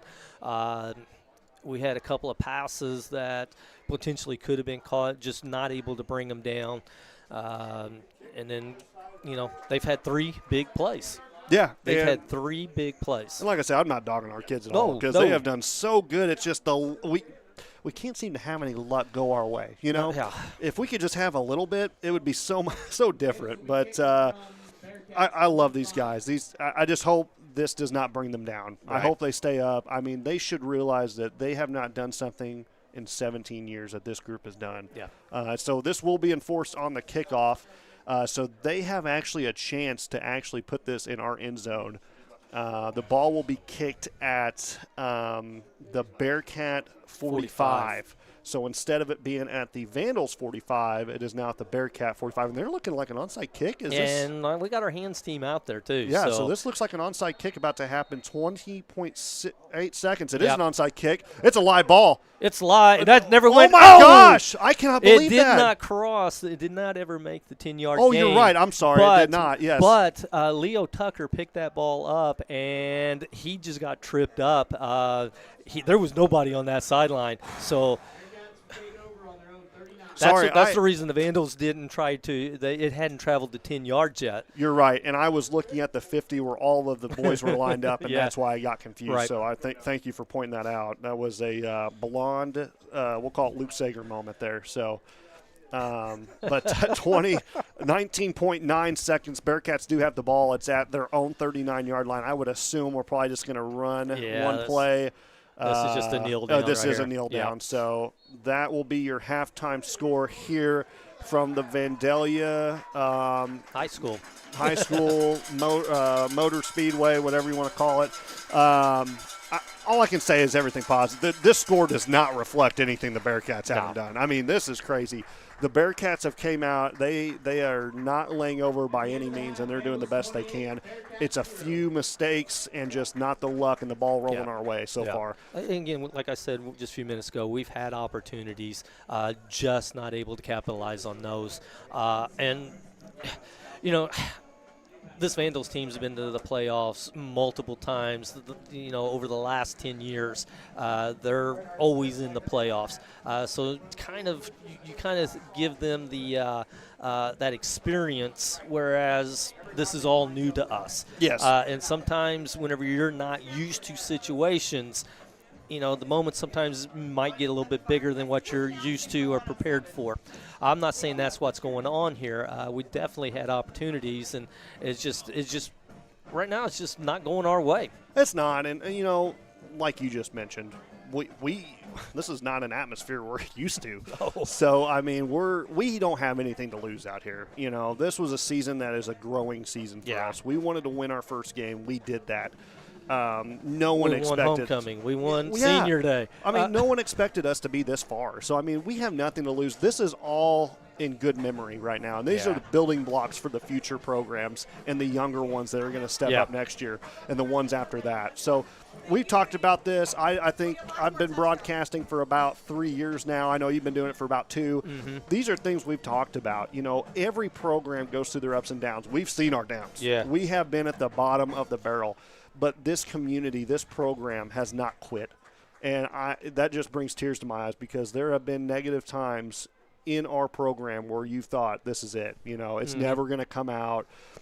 Just cut the program. I've heard that 1,000 times. I have too. Why don't they win 7-on-7 coming or things like that, We look past that, and looking at the positive momentum this year. I've had more fun this year covering this team and this program than I think I've had since high school. Oh, my goodness. I mean, I loved high school. It was a great time. I'm not going back to my years, but I'm just saying this has been awesome. Having the community be so involved and having this team involved, it's just awesome. And like I said, shout out to everybody watching it from the different bars in our area.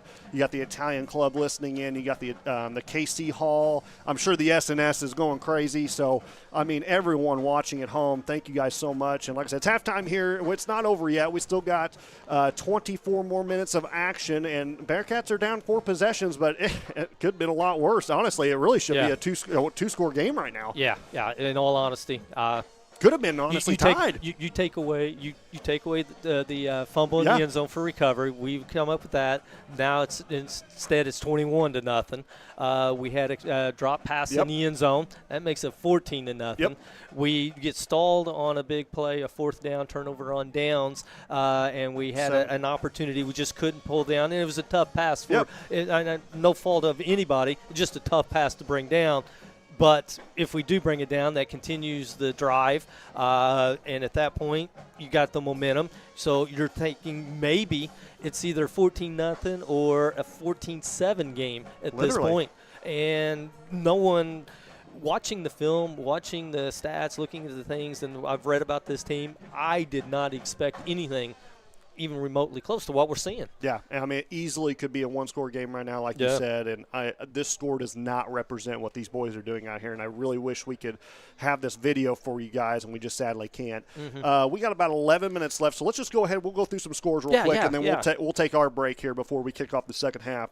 Obviously here 28-0 at halftime. Those of you that are maybe just now joining didn't know, Johnson City did beat Westland last night at Johnson City 38-25. They're moving on in the Black Diamond. Flora down 27-21 at Nashville, another Black Diamond conference. Greenfield really picked up the pace here 21-8 after Cesar scored first. So Cesar is down at Greenfield right now, second quarter. DuQuoin all over Carlinville 35-7. Chester just down one score now. They fourth came quarter. back on that one. Yeah, they were down big early. So, actually, it's a 6-point game. Sorry, 20-14. Carterville all over Marquette. It's just blowout, 35-0. That'll probably move them on to the next round. Mahomet Seymour, 21-7 actually over Marion. That's an interesting score. I really thought Marion would have a good game. Yeah, that's a 5A game, isn't it? Yeah, and that's probably a halftime score, I would say by now. Maybe getting a rough report. Benton and St. Joseph Ogden, they are just now getting ready to kick off in about 60 seconds. So we'll see some updates for that. Sadly, Roxana 14-0 over West Frankfort, third quarter. So we'll have to keep an eye on that. Fairfield, they kick off at 3, and then, of course, Salukis kick off at 4. Yeah. So Cahokia and Centralia. Yep, that's going to be Cahokia's big on that one. Yep, 38-7, and I think that's going to be all the scores we have right now. So we are about 10 minutes away from the second half of action. So with that, I actually might want to check some radar because does that look like showers coming in? It is showers back to whatever direction we're facing here. And to the northwest. Looking at our radar here. Wait, hang on a second. We got Luke Sager down on the field. All right, let's hear from the man on the field. Let's get him up here. Luke, you're live here on the Bearcat Nation Network. Go ahead. All right, thanks, Luke.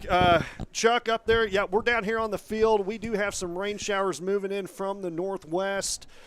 Just down here talking to coaches, and they are prepared for this. They thought we'd see some scattered showers. But so far, team's in good spirit, even though they're down 28-0. They got a lot of momentum, I think, coming in after the half. But going to be a little bit wet, getting the fans ready. But we'll send it back up to you in the booth. You guys stay dry up there. All right. Thank you, Luke. Great reporting. All right, yeah. He's a pretty good meteorologist. He's not too bad. I've heard he's a pretty good guy, but not the best, but, I mean, he's 50-50, 50-50. But we'll take our break. We got 9 minutes left. Don't go anywhere, folks. You're going to want to hear the second half coming up next here on the Bearcat Nation Network.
All right, welcome back, everybody. Sorry, out of breath.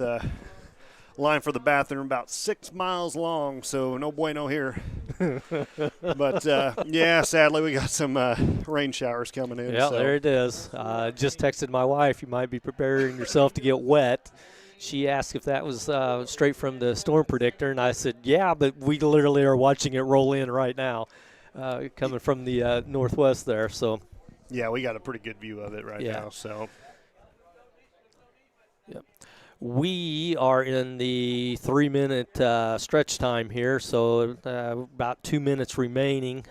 Both teams are out on the field. They're getting stretched back out, and we'll be starting action back up here in 2 minutes exactly. If the gods could give us any help, it'd be a nice time to have some rain for a loose fumble, maybe, since we're not going to be on offense. And then the sun come out when we're on offense. And which it did. It just wind shift goes to their back. I mean, if we're asking, let's just go for all of it here. So let's see here. Looking at some different scores. Sorry.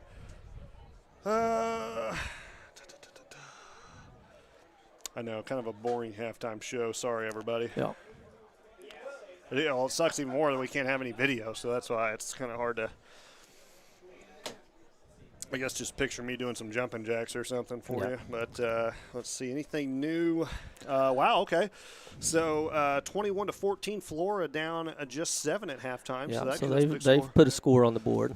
Greenfield 21, Cessor 8. That's a halftime score. Chester now down 12 points. With the fourth quarter. So they put a score back up. Mahomet, Seymour, 21-7 against Marion. Marion's down 14. Fairfield and Porta just kicked off. DuQuoin, 35-7 at half. Frankfurt down now 3 scores. Yeah. And then Carterville all over Marquette, 35-0. Yeah. Benton got us. Okay. I just heard. No, that's not right. So. Yeah. Something happened there. Something is wrong. Listening to the guys next door, they said that it was 7-0. Okay. Benton was down. Yeah, okay. That's what I just heard just a second ago. Okay, so that's what we'll report that because, that is getting an off report here. Yep. But here we go, 15 seconds, both teams on their sideline. And we are getting ready to have our team kick off for the first time. In this game. Yeah. So.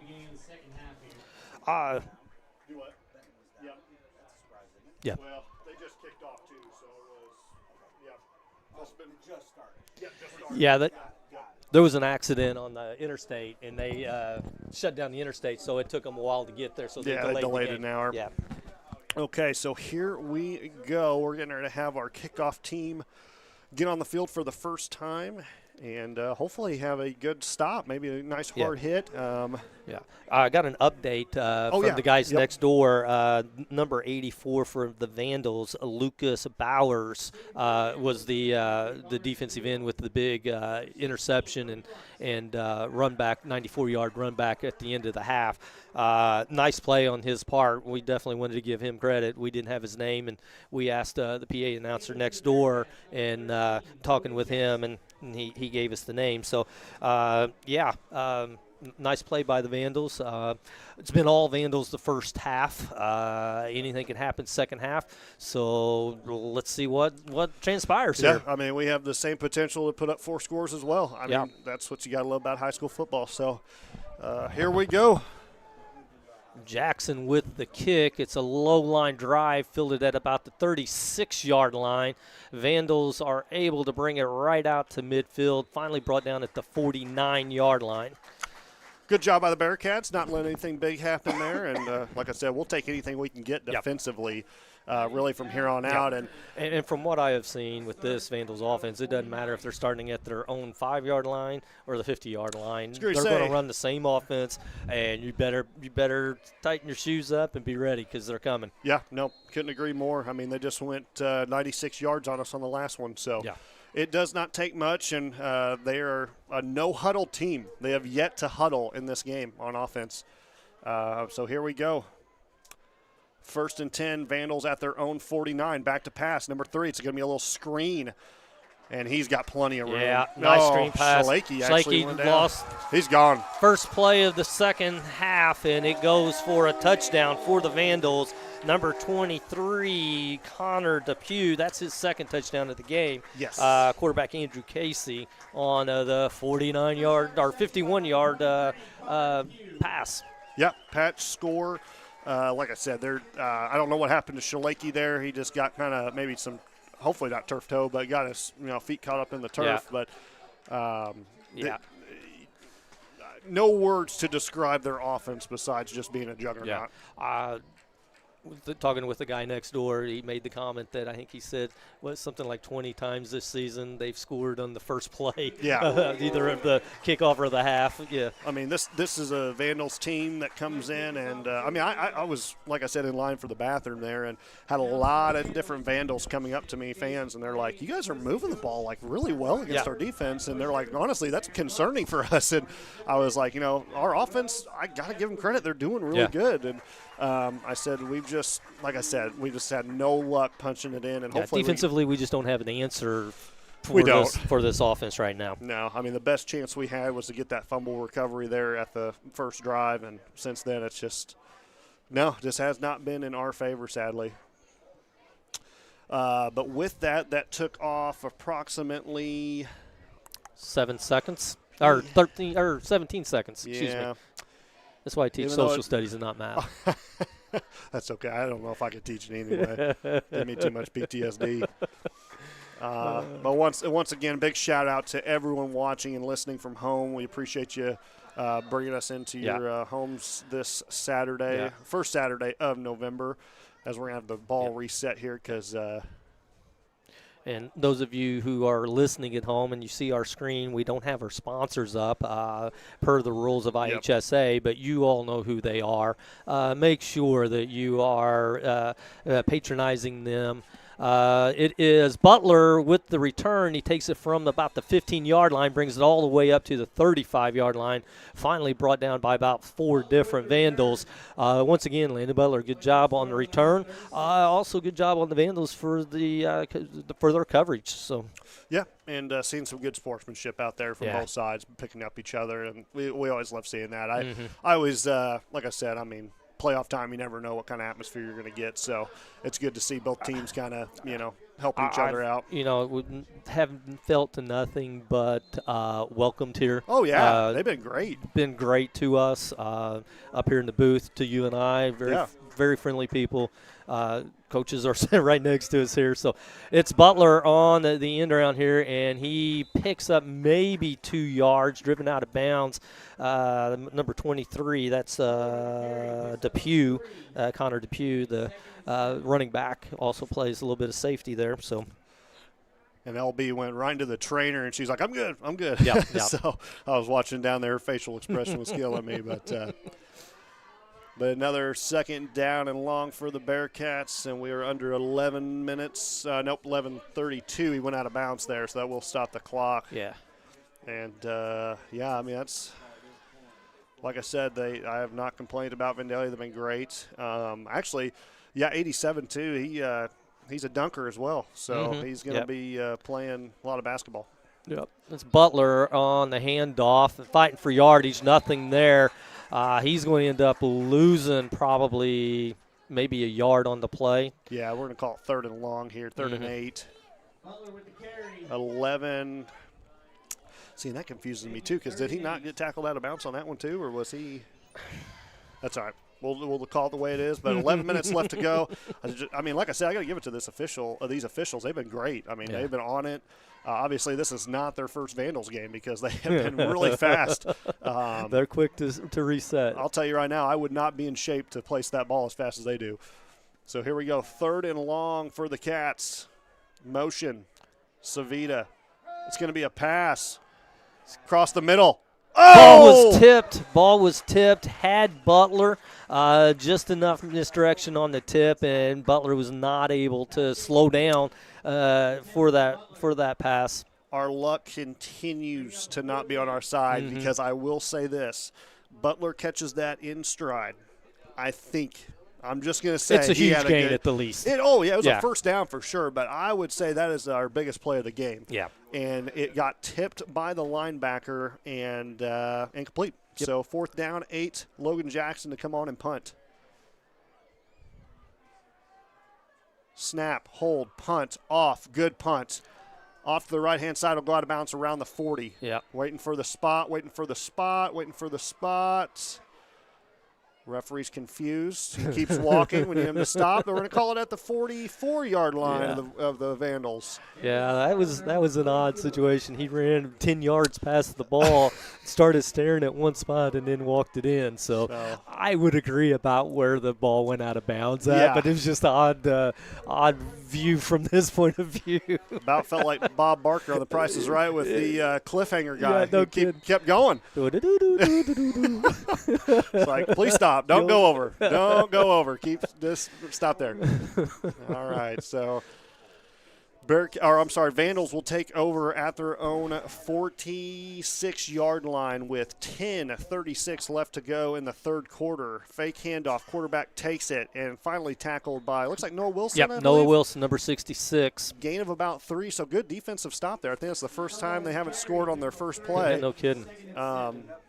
I hate saying that, but I mean, it's just true. It's the truth. And here they are, right back up to the line of scrimmage and ready to go. They don't. 3 receivers to choose from. He's got to scramble out. He's going to pull it down and keep it. Brings it out to past midfield all the way up to about the 43-yard line before he's driven out of bounds. And they're going to spot it at the 44-yard line. So it will be a first down for the Vandals, but just not by much, just about a yard. But quarterback flushed out. Good job by the D-backs on that one, defensive backs with the coverage. Yeah, the Vandals had receivers at 3 different levels, and our defensive backs did a good job of covering all 3. So I just noticed we do have a student section over here. They're up on their feet here for the Vandals. Yeah, they haven't sat down the whole game. So jet sweep, bottom of your screen. You won't see it because we're not videoing it, but it's going to be a run for about 12 yards. Nope, I'm sorry, I lied. It's going to be about 9. About 9. Gage Schlakey and Jackson Gaddis on the tackle. But good job by this defense not letting anything get past them, nothing explosive. And that's one of the things we talked about. We didn't want anything explosive. Sadly, this Vandalia offense is just very, very high. Yeah. Oh, inside handoff run. Brings it up to about the 25 for the Vandals. That is number 45. His name's Dylan Hinton. First time we've called his name. 9:34 left to go. They're at the Bearcat 25. Pass. Nope. Oh, nice job. Good job. Noah Wilson was there. The quarterback faked the pass to the outside. There was nothing there, so he pulled it down and cut it inside. He was forced to cut inside because Noah Wilson was right in his face, and it went right into let's see here. That's Brogan Mitchell was the one that made the tackle. Sorry, I was sitting there trying to look at the number. I knew who it was, but I just couldn't see for sure. Well, I'm in a weird spot, too. It's hard for me to see, but quarterback back to pass. He throws to the end zone. It's a deep pass. It's in the end zone, and he caught it, but he's out of bounds at the back of the end zone. Yep. The official was in a perfect spot and just overthrew him just by about a yard. Yep. Yep. Good throw, good reception. Oh, yeah. Just a step too many. I got to give the quarterback credit. He has a beautiful rainbow pass. That was perfect spiral. It was. And it was on money. It was. Honestly, if the receiver – it's kind of hard to tell, too, when you're on the run like that and you're about 30 yards away from the end zone. If he would have known where he was at and just got the foot down, he probably would have got it. But referee right there able to make a good call. Great call by the official. 3rd and 8, I believe. Yeah. Handoff on the sweep to Depew. He changes directions, comes back to the near side, and he's gone in for the end zone. Wow. Nothing to do on the right side. He stops, turns around, comes back to the near side on the left here, and it's just green field all the way into the end zone. Wow, that's impressive. And that's his 3rd touchdown of the game. I was talking to somebody. Yeah, he had a 10-8 100-meter dash. It was Depew. Yeah. So, I mean, he's going to go somewhere. I don't know where, but he's a fast kid. Yeah. Even with shoulder pads on. I could never run with shoulder pads, but 8:45 left to go. The PAT for the Vandals, and it is going to be more than likely 42-0. Snap up, kick, and is good. I thought I heard an early whistle, but I guess I'm just. It's the horn. It is the horn. horn. It's the train horn or whatever. They're. So 42-0. I'm not saying that was expected because the score does not represent how well these Bearcats have actually played in this game. I do want to make that very clear. Yeah, I agree. Now we do have an actual score. St. Joseph Ogden, they're 7, Benton Rangers nothing. So they were able to score on their first possession there. And I'm putting in the touchdown here for the Vandalia Vandals. You got it. And, so that's going to be an interesting score. I'm actually kind of glad they did get delayed so we can listen to that Yeah, on the no way kidding. home. I'll listen to that all the way home. I will. And I mean, let's just look at some of the Franklin and Williams and Perry County teams. So Johnson City, we know, won. Nashville is up. CZRE is down 28-8 against Greenfield. Marion is down 28-7. At Seymour. DuQuoin is up 35-7 over Carlinville, and Roxana all over West Frankfort 21-0. All right, Fletcher on the return brings it all the way out to the 40-yard line, is where the Bearcats will start off 1st and 10. And Carterville will move on. We have a final 42-14 against Marquette. I don't know if you said that or not. Nope, I didn't see that one. And then Cahokia over Centralia. Wow, Centralia actually trying to come back. 38-20. Yeah. So I know it was that still a 3-score game, but still, I mean that's high school football. Exactly. I mean, I love it. But we'll see the Bearcat offense I think we've seen a couple sprinkles starting to fall here. Kind of looking. Yep, I'm looking at the fans, and they're looking up like, what's going on here? What this was? Should have listened to the storm predictor. Exactly. That guy knows what he's talking about. Yeah, 50-50. 1st and 10 for the Bearcats. It's going to be a toss to the bottom of your screen. That's Butler. He's at the 45. Good run. And finally brought down at the 46-yard line. We do have a Bearcat down. 78. That's Parker Hoy again. Parker, yep. He just landed kind of awkwardly. He's all right. Parker's a big kid, and that was a long run, and he just landed awkwardly trying to make the block. So. Yep. But like I said, these boys are tough. I got to give it to Fletcher, man. He was really hurting in the first quarter. Rough kind of couple hits, especially on defense, and he's still able to stick in this game, and that's for most of them too. Yeah, and we did get word that Hunter Hammonds is out for the game. I believe they have taken him off the facility here to go get checked out. So our prayers are out with him and making sure that hopeful that he's going to be okay. Nothing too serious. I agree. Fletcher going nowhere, 3rd down, and it's going to be about 4 for the Bearcats. It was 2nd down and 4, nowhere to go, back to the line of scrimmage with forward progress.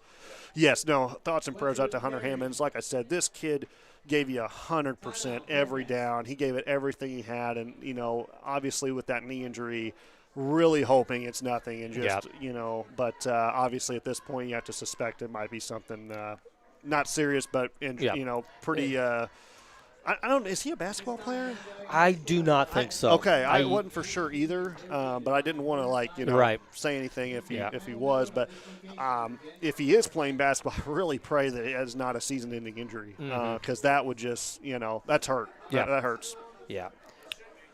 But rain starting to kind of come down. I see some of the fans are like, "Yep, we're getting out of here." I see the umbrellas popping up. I see that my wife didn't take my advice and go to the car to get hers, so I'll hear that one later. Let's see. We're nice and dry in here. It's just a little bit of a wind tunnel. Yeah. But, if you would have, for those of who dress properly, it probably was what'd you lose there, Luke? Well, I lost the cover to my, that's interesting. Yeah. It might be. Way I up found there. it. Okay, yeah, all right. Go. That's our first win of the game. All right. Man, you should have seen him dive for that like a loose ball on the floor. He went after it. Just might have pulled a couple hip muscles, but we're okay. This poor coach next to him, I thought he was going to take his knee out. I'll have to get his play call. Nothing going. Nothing busted. Yeah. Busted. Oh, my goodness. Yeah, big number 72 for the Vandals. That's Elijah Elliott. He came through an open gap, and that play was busted up. Bearcats tried to do a little reverse action, a little fake off, and Schlake on the reverse handoff, but there was nowhere to go on that one. Sadly, I can tell the frustration in the body language of Schlake, and he's been shut down tonight. I got to give the Vandals defense. Schlake had a big target on him coming into this game. Well, yeah, and there's not been too many teams this season that we've played that's been able to match his speed. Correct. And it's just not one. There's multiple players on this team that are matching him. So here we go, 4th and 10 for the Bearcats. It's pump fake by Savita. Rolls out. Got Butler across the middle. Got Butler. Oh, nice play. Nice block by Schlake. Oh, my goodness. Hopefully nice that's not job. concrete there. Yeah, I think it's a rug. Oh, okay. I was going to say, man. So Savita rolls to his right. Sorry about that, folks. We both got caught up on the plays.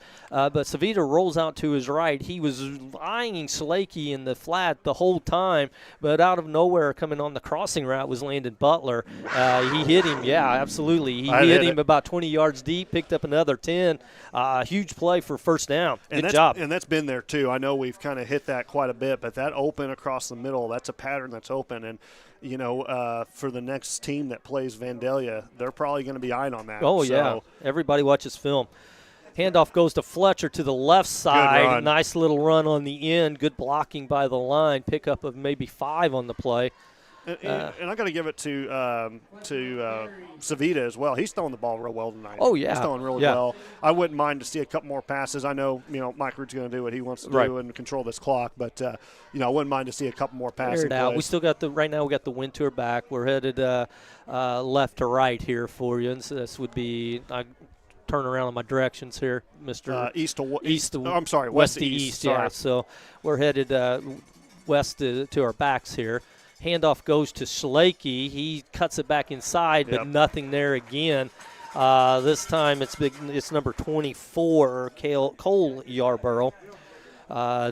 No gain at all. Brings up 3rd down and 5 for the Bearcats. 4:30 here in the third quarter. It's all Vandals, 42-0. And like I said, that score does not represent what this team has done today. I mean, this is probably one of the best offensive Bearcat series I've seen so far this season. I mean, minus Red Hill. That was just an incredible game. Right. But this team, offense has moved the ball against this Vandals defense, and that's good to see. Yeah. Keep an eye on nope, I could have swore we was going to get a Frankie Guerrero. Schlake breaks a couple tackles up the middle. He's all the way down to the 8-yard line. Finally brought down. They're going to add half the distance here, another 4 yards for that one. It's going to be a horse collar call as the Vandals brought him down. Nice run by Gage. That was a great run, yep. And like I said before, I could see the frustration in his body language because he has just been shut down. But they are still feeding him the ball one way or another. So it'll be a first down at the 4-yard line for the Bearcats, and the rain is really starting to come down. The gods are just like, hey, tell you what, we'll give you no luck now. Yeah. So, but good luck hanging onto the ball now. Yeah, no kidding. We're going to need a rag. But, heavy rain coming down now here at Vandalia Stadium. And he got 36,000 people starting to make their way to the exit or to their car. So I bet you our stream's going to go. Oh, is that a mix? We have sleet and snow. It is sleeting right now, folks. Gosh. And it's coming down hard. Are you kidding Meanwhile, me? the play goes up the middle for the Bearcats. I believe that was – oh, my goodness. The weatherman is freaking out now, guys. I'm watching the game. Ladies and gentlemen, we have a wintry mix. It is coming down hard. We have sleet, snow, and rain as a timeout is called. Wow. I thought with the way it was going to go, they just hit you with everything. But rain, sleet, and snow is falling here at Vandalia. In moments like this, I want to thank Tiffany Hobbs for asking me last year to do this, because otherwise I would not be in the dry while this craziness out on the field is going on with this weather. Oh, my goodness. I thought I'd seen it all, but, those boys out there can now say, hey, when I was a kid, I got to play in some sleet snow action at Vandalia in the playoffs. Yeah. Happy November 1st to all of you at home, snuggled up with your hot cocoa and in your jams maybe. I'm sure everybody's probably not getting out much today. Yep. But, so showers now starting to lighten up. We had a little brief heavy downpour. It's kind of moderate now. First time out by the Bearcats as Coach Rude wants to set up a magical play to punch this one in. Bearcat offense has done a tremendous job getting down to the goal line, but cannot seem to punch it in. So here we go. 2nd and goal from the 4. Landon Savita under center. Handoff. He's going to get in. That's Landon Butler in for the touchdown. Touchdown, Bearcats. And I'll tell you right now, that touchdown should have happened in the first quarter. And it sadly comes a little late. But hats off to Landon Butler. This offense, all the kiddos working together and not laying an egg on this scoreboard. They kept it going. And we're going to kick the PAT, so that means we're going to have a few new guys in that's not seen the field tonight. Of course, you got Kane Stevens at center, Liam Montgomery holding, and that is Logan Jackson for the PAT attempt. Conditions are not the best for this situation. Let's see how these guys handle it. Snap is good. The hold is good. It's up. It looks – I just missed it. Just short. Very hard to kick a PAT in this one. But, hey, touchdown Bearcats. All right. Third quarter, let's see what our time, 2:40. I said that the rain was kind of stopping. It's not. The wind has picked up. Yeah. It is very nasty. I bet my wife is probably cussing. Oh, I know mine me. is. I did give her the keys to the truck, so she has shelter. But if I had to bet, she is not happy with me. Okay, she just texted me we're in the truck. So and actually I can tell because our live stream just went up to about, actually we've had over 1,200 people. 1,236. Wow. Talk about that. No kidding. We're going to have to get the windshield wiper out here because our window is, my goodness, the rain is coming down super hard. This is heavy rain now. 2:40 left to go in the third quarter. We still got 15 minutes of action left here at Vandalia. Bearcats are down 42-6, but they did punch one in on a great offensive series. The fans are mentioning the snow, the sleet, and the rain. I kind of wondered if we would have a little bit of that, but didn't really expect it. I do forget we're a little bit farther north. But here's the kickoff by Logan Jackson. It's going to bounce to the 20. Kick all the way down to I thought he stepped out. Yeah, 17-yard line. He's bringing it up. He's at the 30. He's at the 35-40. All the way back to the 46-yard line, but there is a penalty flag, and this one's going to be marched back 10. Yep, so it's going to be from the spot of the foul. I'm going to wait for confirmation here. The flag is at the 38, 39-yard line, and we're going to see what exactly the call is. Haven't got it yet. Yep. It's going to be a hold against the Vandals. It was either that or a block in the back. I couldn't tell. Either way, they're backing up 10 yards. So they will start the Vandals will start their offense at their own 28-yard line. As hey, I got to give it to the Bearcat fans. Look how many of out there are still. They went and got their umbrellas and came back out. They did. Yeah. I mean, nothing's going to stop these fans from leaving this ball game. No, they're still out there. But, man, here on the Vandal side, like I said, about 32,000 people left the stands to go to their vehicles. I'm sure they'll come back out. Waiting on a little bit of delay here. Waiting. Not sure what the delay is. All right, so here we go. 126 left to go in the third. Handoff middle. 46. Oh, nice little spin move. Number 45 put on that, and eventually brought down by Tripp Fletcher and Brogan Mitchell on the tackle. It's Dylan Hinton. I can't see. Yeah. I'm blind. I did put this in the forecast, right? Well, you called it. 50% chance. Oh, hang on. Hang on. Okay, we got Luke Sager live down the sidelines. Let's see what he's got. Guys, it's coming down real bad out here. It is coming down. Good run here by the I've talked to Coach. We got our rain gear on, but it's pretty bad down here. We're going to send it back up to you guys. All right, thank you, Luke. Thank you. Pickup of about 6 on the play for the Vandals. Run to the right side. This fast-paced offense is just not letting up. They're already lined up. They're kind of eating the clock, but they've been at the line of scrimmage for a good 15, 20 seconds just waiting for the signal to start. It's going to be ball's on the ground. Looks like the Bearcats may have this one. Let's see. They do. Yeah. Bearcat football. So the gods do help us. The rain came down and the fumbles recovered. All right, so with the clock's still running, so they'll have to get reset, but or maybe they'll take it to the. I don't know if it's still. I thought there was no running clock, but maybe there is. I'm not. It is. Oh, yeah, is it is. there? Yeah, Okay. it's after 40, so we're in running clock. Well, Bearcats have a chance. 12 minutes left. They're down by 36. I mean, anything's possible. So I mean, never know. And it looks like the Vandals are starting to put in some of their substitutes. See some numbers out there that I haven't seen for most of this game. I'm quite sure that Coach Rude will be emptying his bench at some point here.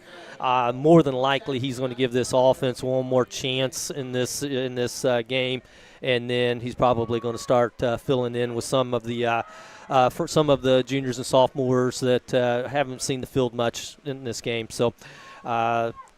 We'll see how this one rolls out. Yeah, I mean, like I said, regardless of the ending of this game, more than likely, I mean, it's probably obvious that the Bearcats will fall here. But what a season, what a ride. Hats off to everybody. I mean, and especially for this community for making out in this trip in this horrible weather. What a day to kick off November 1st, right? Yeah, and rain's picking back up once again. Handoff is going to go to Gage Schalake. He's got room on the outside. Tries to make a move inside, brought down by number 23 once again. Actually, that's number 28, Sam Bowers for the Vandals. Pickup of 7 on the play for Schalake. Going to bring up 2nd down and 3. Ball sitting at the 38-yard line. We've got a running clock here. We're at 11:30 and counting here in the final quarter of play. Yeah, I really didn't know the official rule on that. I figured when it came to the playoffs, maybe they would just, I didn't know if it continued or not, but obviously it does.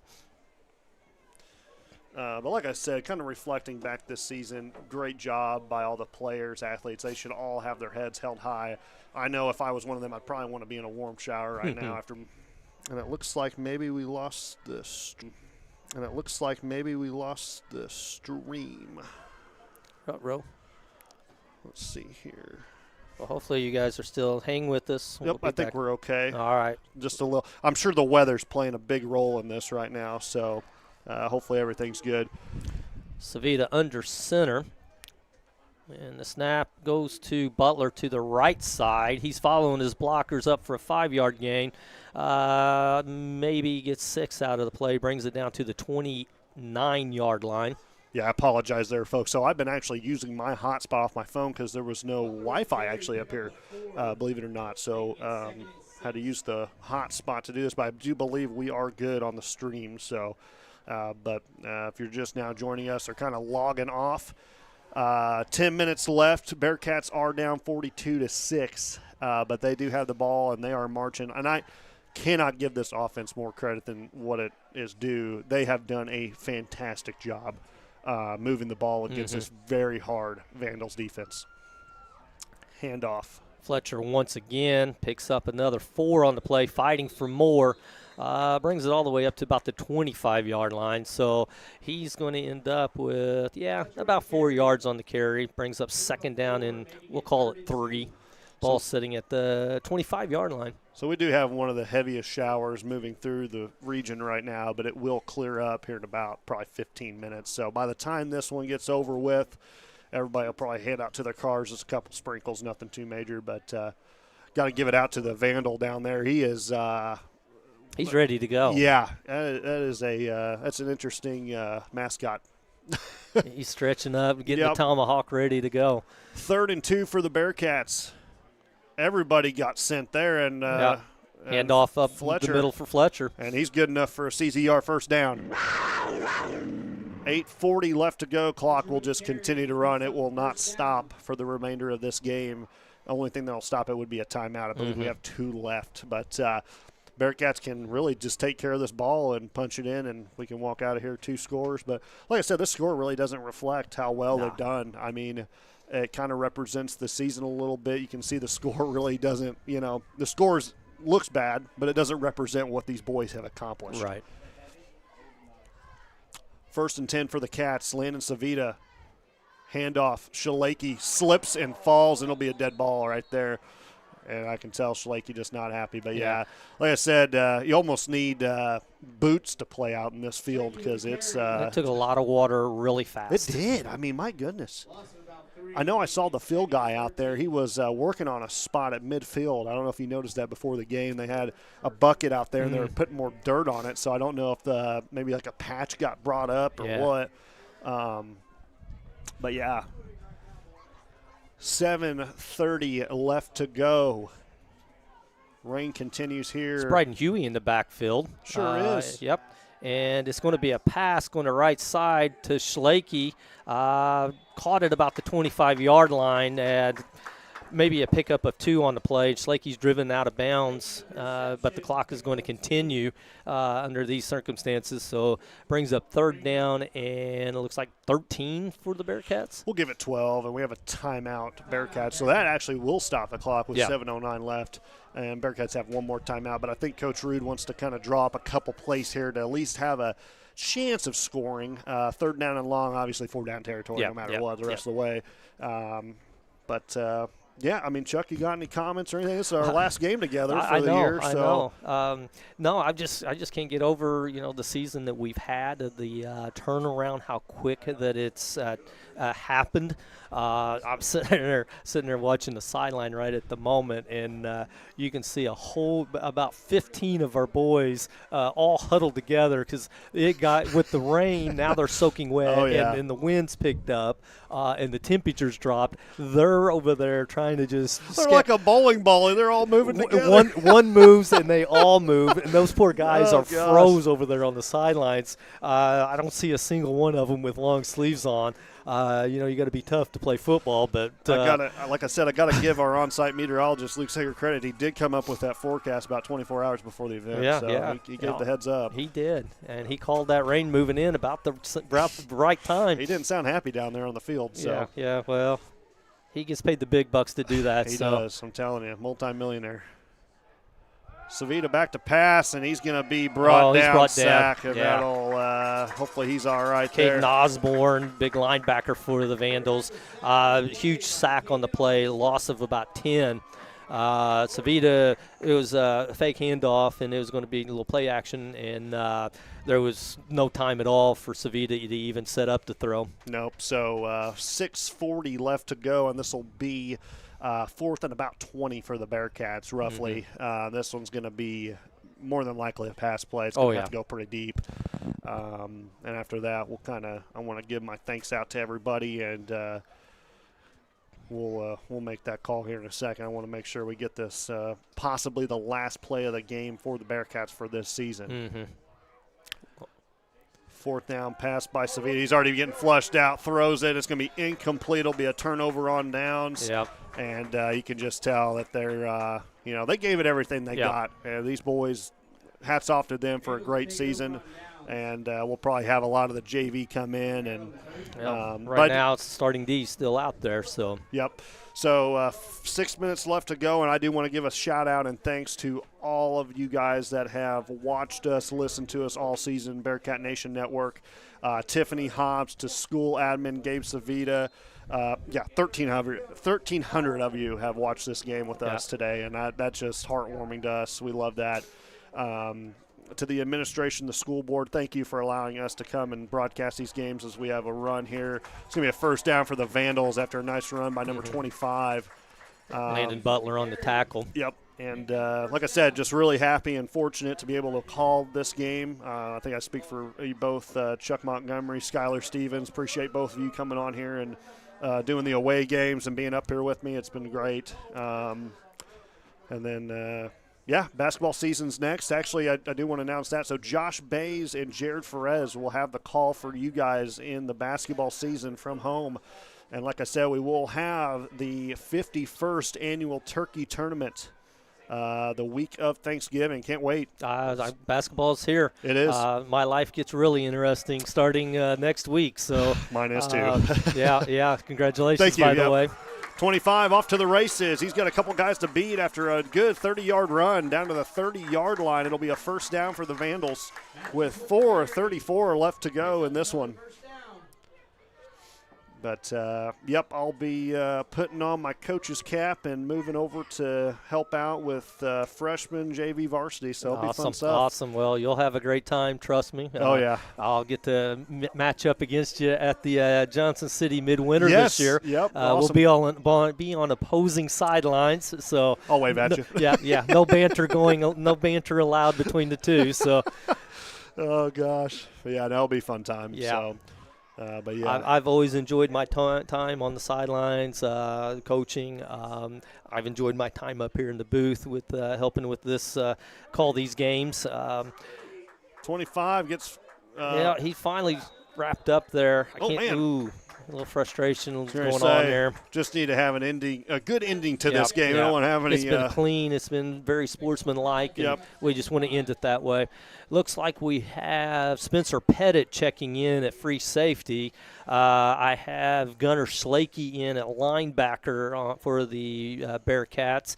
Try to call some of these names out as I see them, especially those that are coming in for the first time.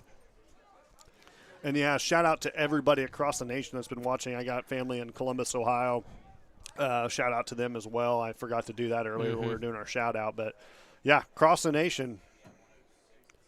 All right, here we go. Second down and long second down and 5, and he's going to pick up the first down. It's going to be number 25, I believe, again. Yeah. And Gunnar Slakey immediately in on the tackle for that one. 25 is just getting thrown around like a ping pong ball out there. But like I said, cannot tip my hat more to these CZRE Bearcats from Christopher Ziegler, Royalton, Elkville. All of our players done a phenomenal job this year, and I can't speak enough towards that. And we are 2 minutes and 30 seconds away from our season coming to. Leo Tucker checked in at safety for Landon Butler. So.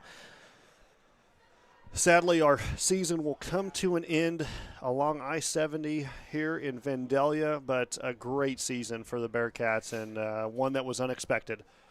And I can't wait for next year and to have already looking forward to it. Already looking forward to it. And these boys have been through a lot. It's a very long season, and they're going to get approximately a week off, and then we'll start football. Basketball. But yeah, that's let's see, under 2 minutes and counting here. But that's probably our biggest broadcast all year. Right around 1,400 of you guys watching. That is awesome. Really awesome. 1:35 left to go. Vandals 42, Bearcats 6. They did not lay an egg by any means. They finally punched one in there at the start of the fourth. And that was good to see. Yeah, the ball didn't bounce in our way for a few possessions. Never gave up in this game. We continued to fight the entire game. Vandal handoff is up the middle. Probably pick up about 11, maybe 12 on the play. Mark him at the 9-yard line, and we are right at 60 seconds. So a minute left in this one. But from everybody back at home, thank you so much for allowing us to call the games and bringing us into your homes. We really do appreciate it. All of our sponsors, thank you so much. You have no idea what it means to have you on our side. Awesome. And we try our best here at Bearcat Nation to always use our sponsors, spend our money there. I know I try to only fuel up in Christopher. It's sometimes hard to do, but the final, I think we'll do one. Actually, nope, that'll do it. That's the final play right there. Kneel down by the Vandals, and they're coming off of the field now. Have your head held high, boys. Yeah, absolutely. You've accomplished season. Something that hasn't been done in how many? 17 years. And I'll have to go back. I really want to look up the last time we played a game in November. I want to say it's a long time, but that will be your final score from Vandalia. Vandals 42, your Bearcats CZRE 6. They did not go quietly, folks. The score does not represent what these boys did and accomplished. Absolutely. I know I've said it about 1,000 times, but it really is true.